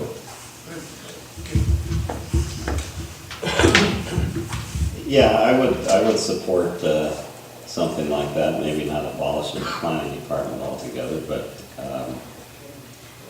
to have it to where you can build what you want on your property. That is you're right. I mean, I don't see any reason why you can't make changes to your existing home or whatever without going through permitting processes and paying fees to do one simple thing like hang a ceiling fan or something. It's really ridiculous, and ultimately it's your castle. If it falls in on your head, it's not my problem. But so yeah, that sounds good to me. I mean, if you're willing to do something like that, I'm all for it. Well, as you know, my house burned down, and I followed all planning department regulations and built a new house. My first house had a mudslide in Sonoma County, right near Mendocino. And had I had the opportunity to do something like you said, I would have. I support what you're saying, but there needs to be some kind of release of liability. If that house burns down or something happens to it, as long as it only affects me on that property, fine. But what happens if that house burns down and the neighbor's lot catches fire too? I mean, that's something that has to be addressed. As long as what is being done on your property through building, however, does not infringe upon your neighbor, I'm all for it. But if it does infringe upon your neighbor, catches fire and burns your neighbor's house down, well, that could be an issue. Well, that's already the function of civil courts, right? That's already taken care of by the civil system. That's true, but if the person doesn't have any money, what are they going to do, just lose their property in place of? Give up your property? Well, I guess you could. I guess you could, but that release of liability would be important. My answer is not going to be popular with you, and the county is authorized to exist as a function of the state. And planning laws are enabled by the state. So currently, the ORS is where it dictates certain codes and different things, and also in the administrative role. What we're finding is the relief of the process. There's a specific law at the state level that dictates you can request for permit, they have a time to respond, you have a time to appeal, it appeals to LUBA, it comes back to the county, it goes to court. There's a whole thing in process. LUBA is the Land Use Board of Appeals. It's all dictated by state law. What we need to make sure is our planning department has no regulations above what the state dictates for us. And if we don't like what the state in Portland is dictating for us, because they're trying to put regulations in highly populated areas on rural areas that don't work. But what we need to do is be able to lobby to the state to change it so we have more property rights. But currently it's the state law that sets the minimums, and we can't change that unless we try to get state law changed. Issue dear to my heart. I had recently built a home and did a lot of the work myself, enjoyed it, and I have every issue of the first 20 years of Mother Earth, so I know exactly what you're talking about, and there's a great deal of interest over my life on that. It's interesting right now, if you have any of your things inspected, and as they get in their car and drive away, the place falls down, burns down, or anything, there's absolutely no liability in the county or city. They can say that that's perfectly fine, and so you're left anyway. You can't come back to the county even if they okayed you 20 minutes earlier. I think that there must be ways that we could be experimental, we could be a trial, we could do things like that, and I would be all for that.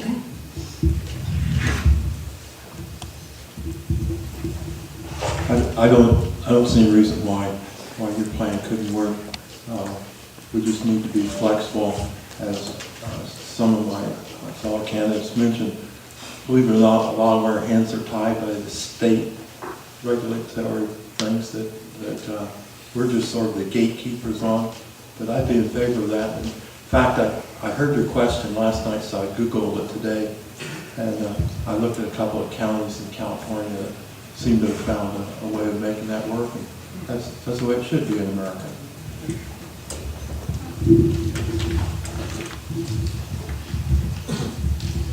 There is already an owner-builder classification. You state that fact when you apply for your permit, that it's going to be owner-built. If you look back where contractor liability and building codes came from, it's the Roman Empire. So that was a long time ago. I hope you'll be patient. Elect one of us, and maybe that we can address that. The world is changing. We are picking up a lot of alternative building materials. So we're going to have to make a way for them. It's as simple as that. But it will take a little time and persistence, and above all, patience. Yes, ma'am. This is going to be the last question I'm going to take, and I'm going to give you guys closing because I forgot last night to let them close out. So I'll try to put this in a question, but I'm going to start with a little statement. A particular house is a cob house. The people that built it themselves, they started it over 10 years ago. There were no codes for the county. Now they're telling them, tear it down. Not grandfather it in or anything. Tear it down. They're just about done with it. I think that's terrible. Absolutely. Mr. Wagner, then we're all good. So you have, I'm only going to do this because she didn't actually ask a question. I didn't It's say the one same thing. question. Oh. Building codes in this county were not adopted years ago. And a lawsuit come up where they tore a man's house down because they installed the state building codes one day too soon. So that scared Pete Lockridge and all the rest of the county commissioners because several thousand people met at the fairgrounds, and there's even guys holding up penguins rope in the back of the room. And Pete Lockridge got so nervous, he hit the gavel and said, there'll be no building codes in Josephine County. Now then, you need to understand something about state law. Not all state laws are mandatory. It's up to your commissioners or your cities to adopt. That law, that building code law, was not mandatory. And what happened was that they circumvented the building code department by certain people in the county, went to the state and says, we have no building codes. How do we have a department that could put them into practice, but we can't do it? The state made a compact or contract with Josephine County, and they hired the building code department, and they paid them from the state, and they enforced the state building codes. Okay? So that's why, you might even check the record. We may have not adopted them to this day. City ways and building codes are totally different from your rural areas. But don't get the idea that the state passed it and it is law unless you read the very last entry, whether it says mandatory or not. All right. If nothing else, let's start with Shane. And I'll give you 2 minutes to tell us why we should vote for you. Or anything else you want to say for 2 minutes.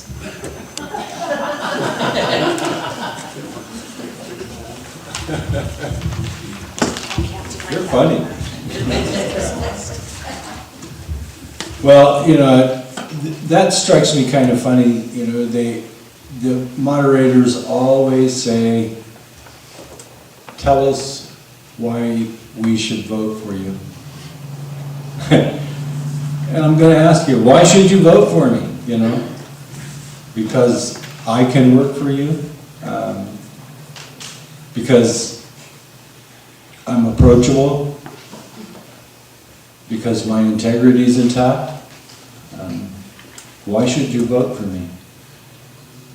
Because I believe I have the experience to be a public servant. I understand what public service is. It comes from a position that's unbiased without any personal interest involved. And we have not been privy to that over the last how many years. No one's listening up there. You need to pick one of us that can listen and that's going to be able to work together. This man up here, he says, you're not controversial enough. I can't hold your feet to the fire. Well, you know, there are a few controversial people running for these positions that are open, and I always thought maybe I was controversial too, but I've been absolved of that this evening, and I'm quite grateful.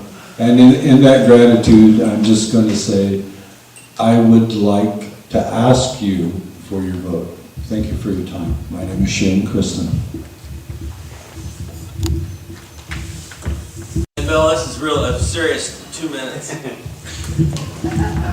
So, Shane only took one, he gave me one, so I'm up to 3. But first, thank you very much for coming. Thanks for the Chamber for hosting this tonight. It's a great pleasure to come out and just talk about our common problems. I have 3 things that I'm going to work for. One, I want to see us move from 3 to 5 commissioners. Unlike some of the commissioners here, I'm not corrupted by the fact that I would get a salary. I'd like to see us be unpaid commissioners. On economic development, I want to work on building this Highway 199 corridor, because Cape Junction, Illinois Valley is a key part of that, and it could be something that would be for our children and grandchildren. On public safety and taxes, I'm not promoting any new taxes. I want to add energy to our local lottery control project. Lots of good things are happening on this front that we don't need to be Chicken Little. We just opened a sobering center in Grants Pass. That's going to divert some of our criminals out of the system for good reason. We have the drug center open. So why should you vote for me? Well, I have more experience than any other candidate sitting up here tonight in managing large organizations. I have documented a little bit for you tonight the scope of the job. I actually understand what it means, how many departments are involved, how many advisory committees we have to work with. I think we have a great story to be told, and that's what I want to start doing, telling you a good story about Joseph County, what a great place it is to live, do business, and be prosperous. And most importantly, I think I have the right management style to bring economic development to the area and work with others. I've worked in big organizations, I've worked in the military, and I've been a realtor. If you've been a realtor, you know how to work with people every single day. So I'm the right guy. I'd like for you to vote for me. Thank you for coming tonight. God bless our country. God bless our counties. I too would like to thank everybody. I really appreciate people who come out, because it shows that you are interested in the county and in your local area, and you want to see a change and you want to be a part of that change. One thing I'd like to say, just because we've gone over the crime stats, is I get painted with a pretty wide brush sometimes that I'm against public safety. In no way am I against public safety or funding the sheriff. The only reason I went to the crime stats is I want to make our policies based on as much wide data as we possibly can, so that we're not running off making policy for long-term on anecdotal data. So sometimes I get interpreted that I'm not for the sheriff or I don't want safety. Absolutely untrue. And with that, I'll say, with my business background, I don't need a job. I got involved. I know we're in trouble in the county. We're going through a major shift in the way we've had money, and a lot of it in the past to run county government, and we have not had dialogue with the citizens. We're now having to dialogue for the first time in over 30 years. That's a shift on both parts, and it's difficult. We can't change overnight, but we can start, and we're having to start now. So it just depends on who you want to start that process. It's not going to be an overnight miracle, I can tell you, given whence we've come. And you're as much a part of that change as anything in county. So I ask for your vote and appreciate very much that you're here and engaged and involved.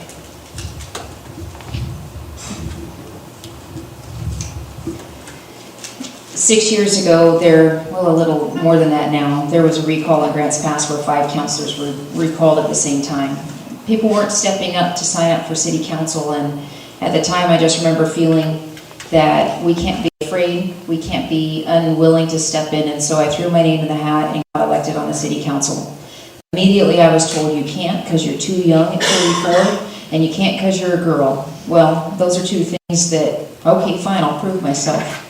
I proved that I wasn't someone who was just going to push over and approve everything the city wanted to do. We changed the management, we changed certain policies, we reduced fees, we gave tax dollars back. We also, one of the things I'm most proud of is that we got our charter amended to be more responsive to the voters. Right after a recall, we were able to bring both sides to the table and get a charter passed, which meant that we got the trust of the voters back. That's important to me, and I think tonight's been evidence that you can have people sitting at the same table that want federal lands returned to the people for local control, and you want the federal lands protected from logging. We have to represent the extremes of opinion in this community, and we have to bring everybody to the table and listen and come to a solution we can all live with. I believe that public safety has to be a priority. We have to continue to build respect through public service and putting service first towards the community. And we have to build our economy by bringing in jobs and retaining the jobs that are here so we can build the income in our, not just have working poverty in our community. We can do this together, and if you're willing to come to the table, I'm willing to listen and work alongside of you. My name's Lily Morgan. If you'd like to know more, my website is votelilymorgan.com, and I also appreciate you coming out here tonight, so thank you. Mr. Chairman, was Morgan talking about the city charter, not county charter? City charter. Okay. Well, in conclusion, I'm not going to say anything about cannabis. You know how I stand. I have a passion. That's why I'm running for this office. I have sat through board after board of county commissioners, ethics issues, DUIs, text messaging.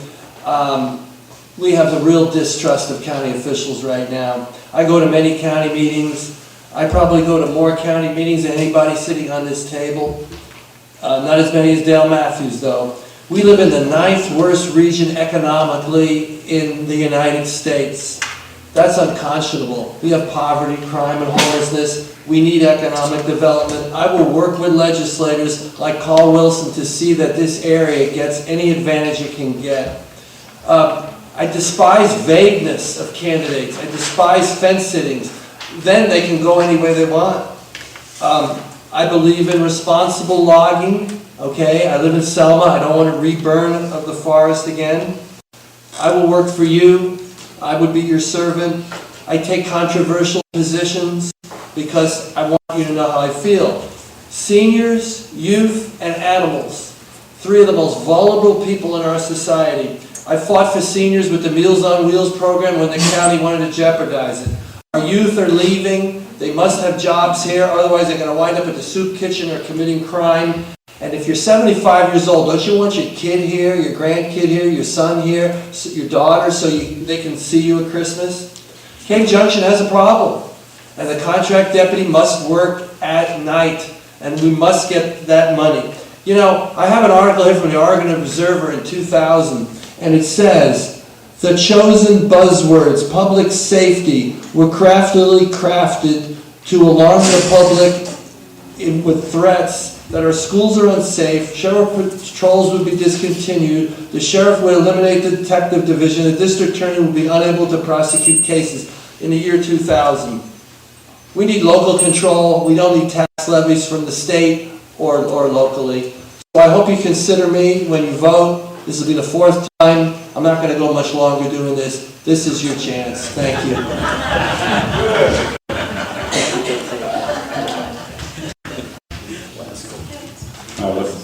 like to thank you for coming, and thank you for putting this on. And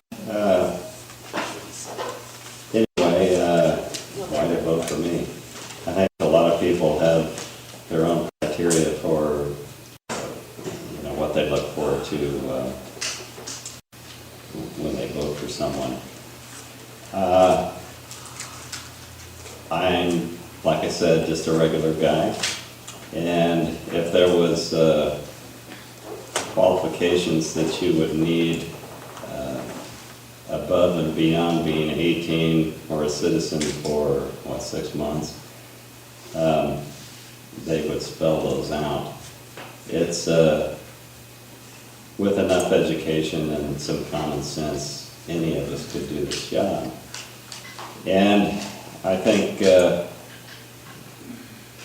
I'd like to see many more people take that approach if you're unsatisfied with your government, the way it's operating for you, to get more involved and to step up and run and try to make a difference.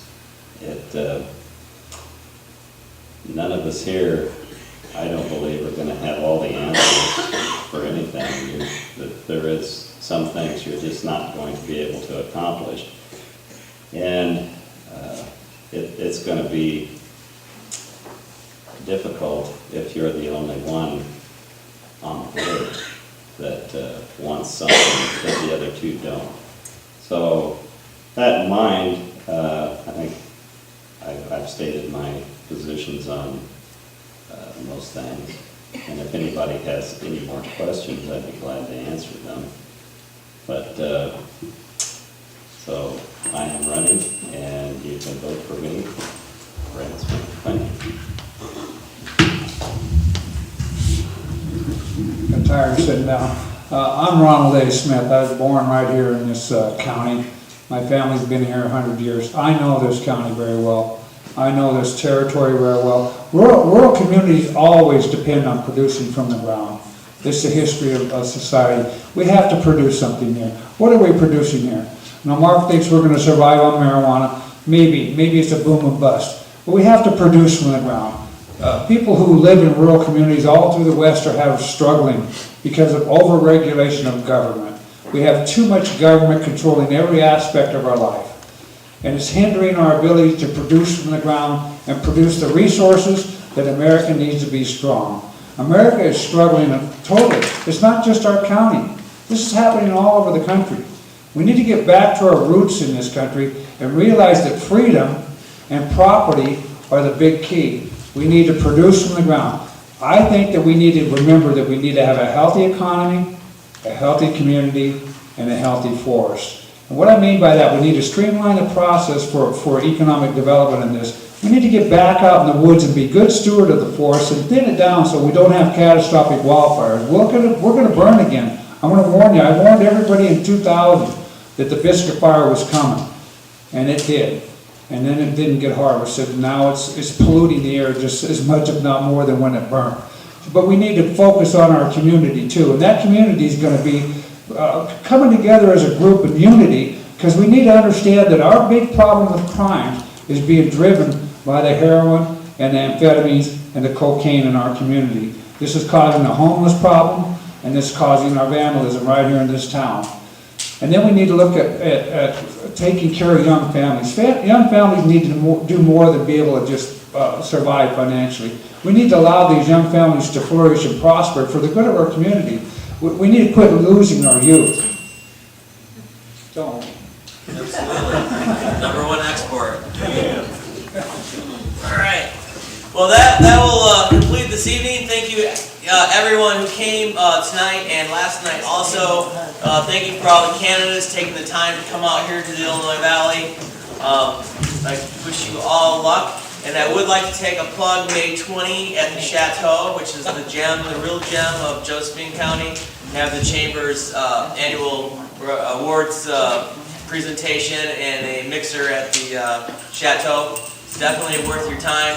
And quite honestly, if it wasn't for the Oregon Cave, there'd probably be no Cave Junction or Grants Pass. So keep that in mind. Thank you, Dad. Thank you.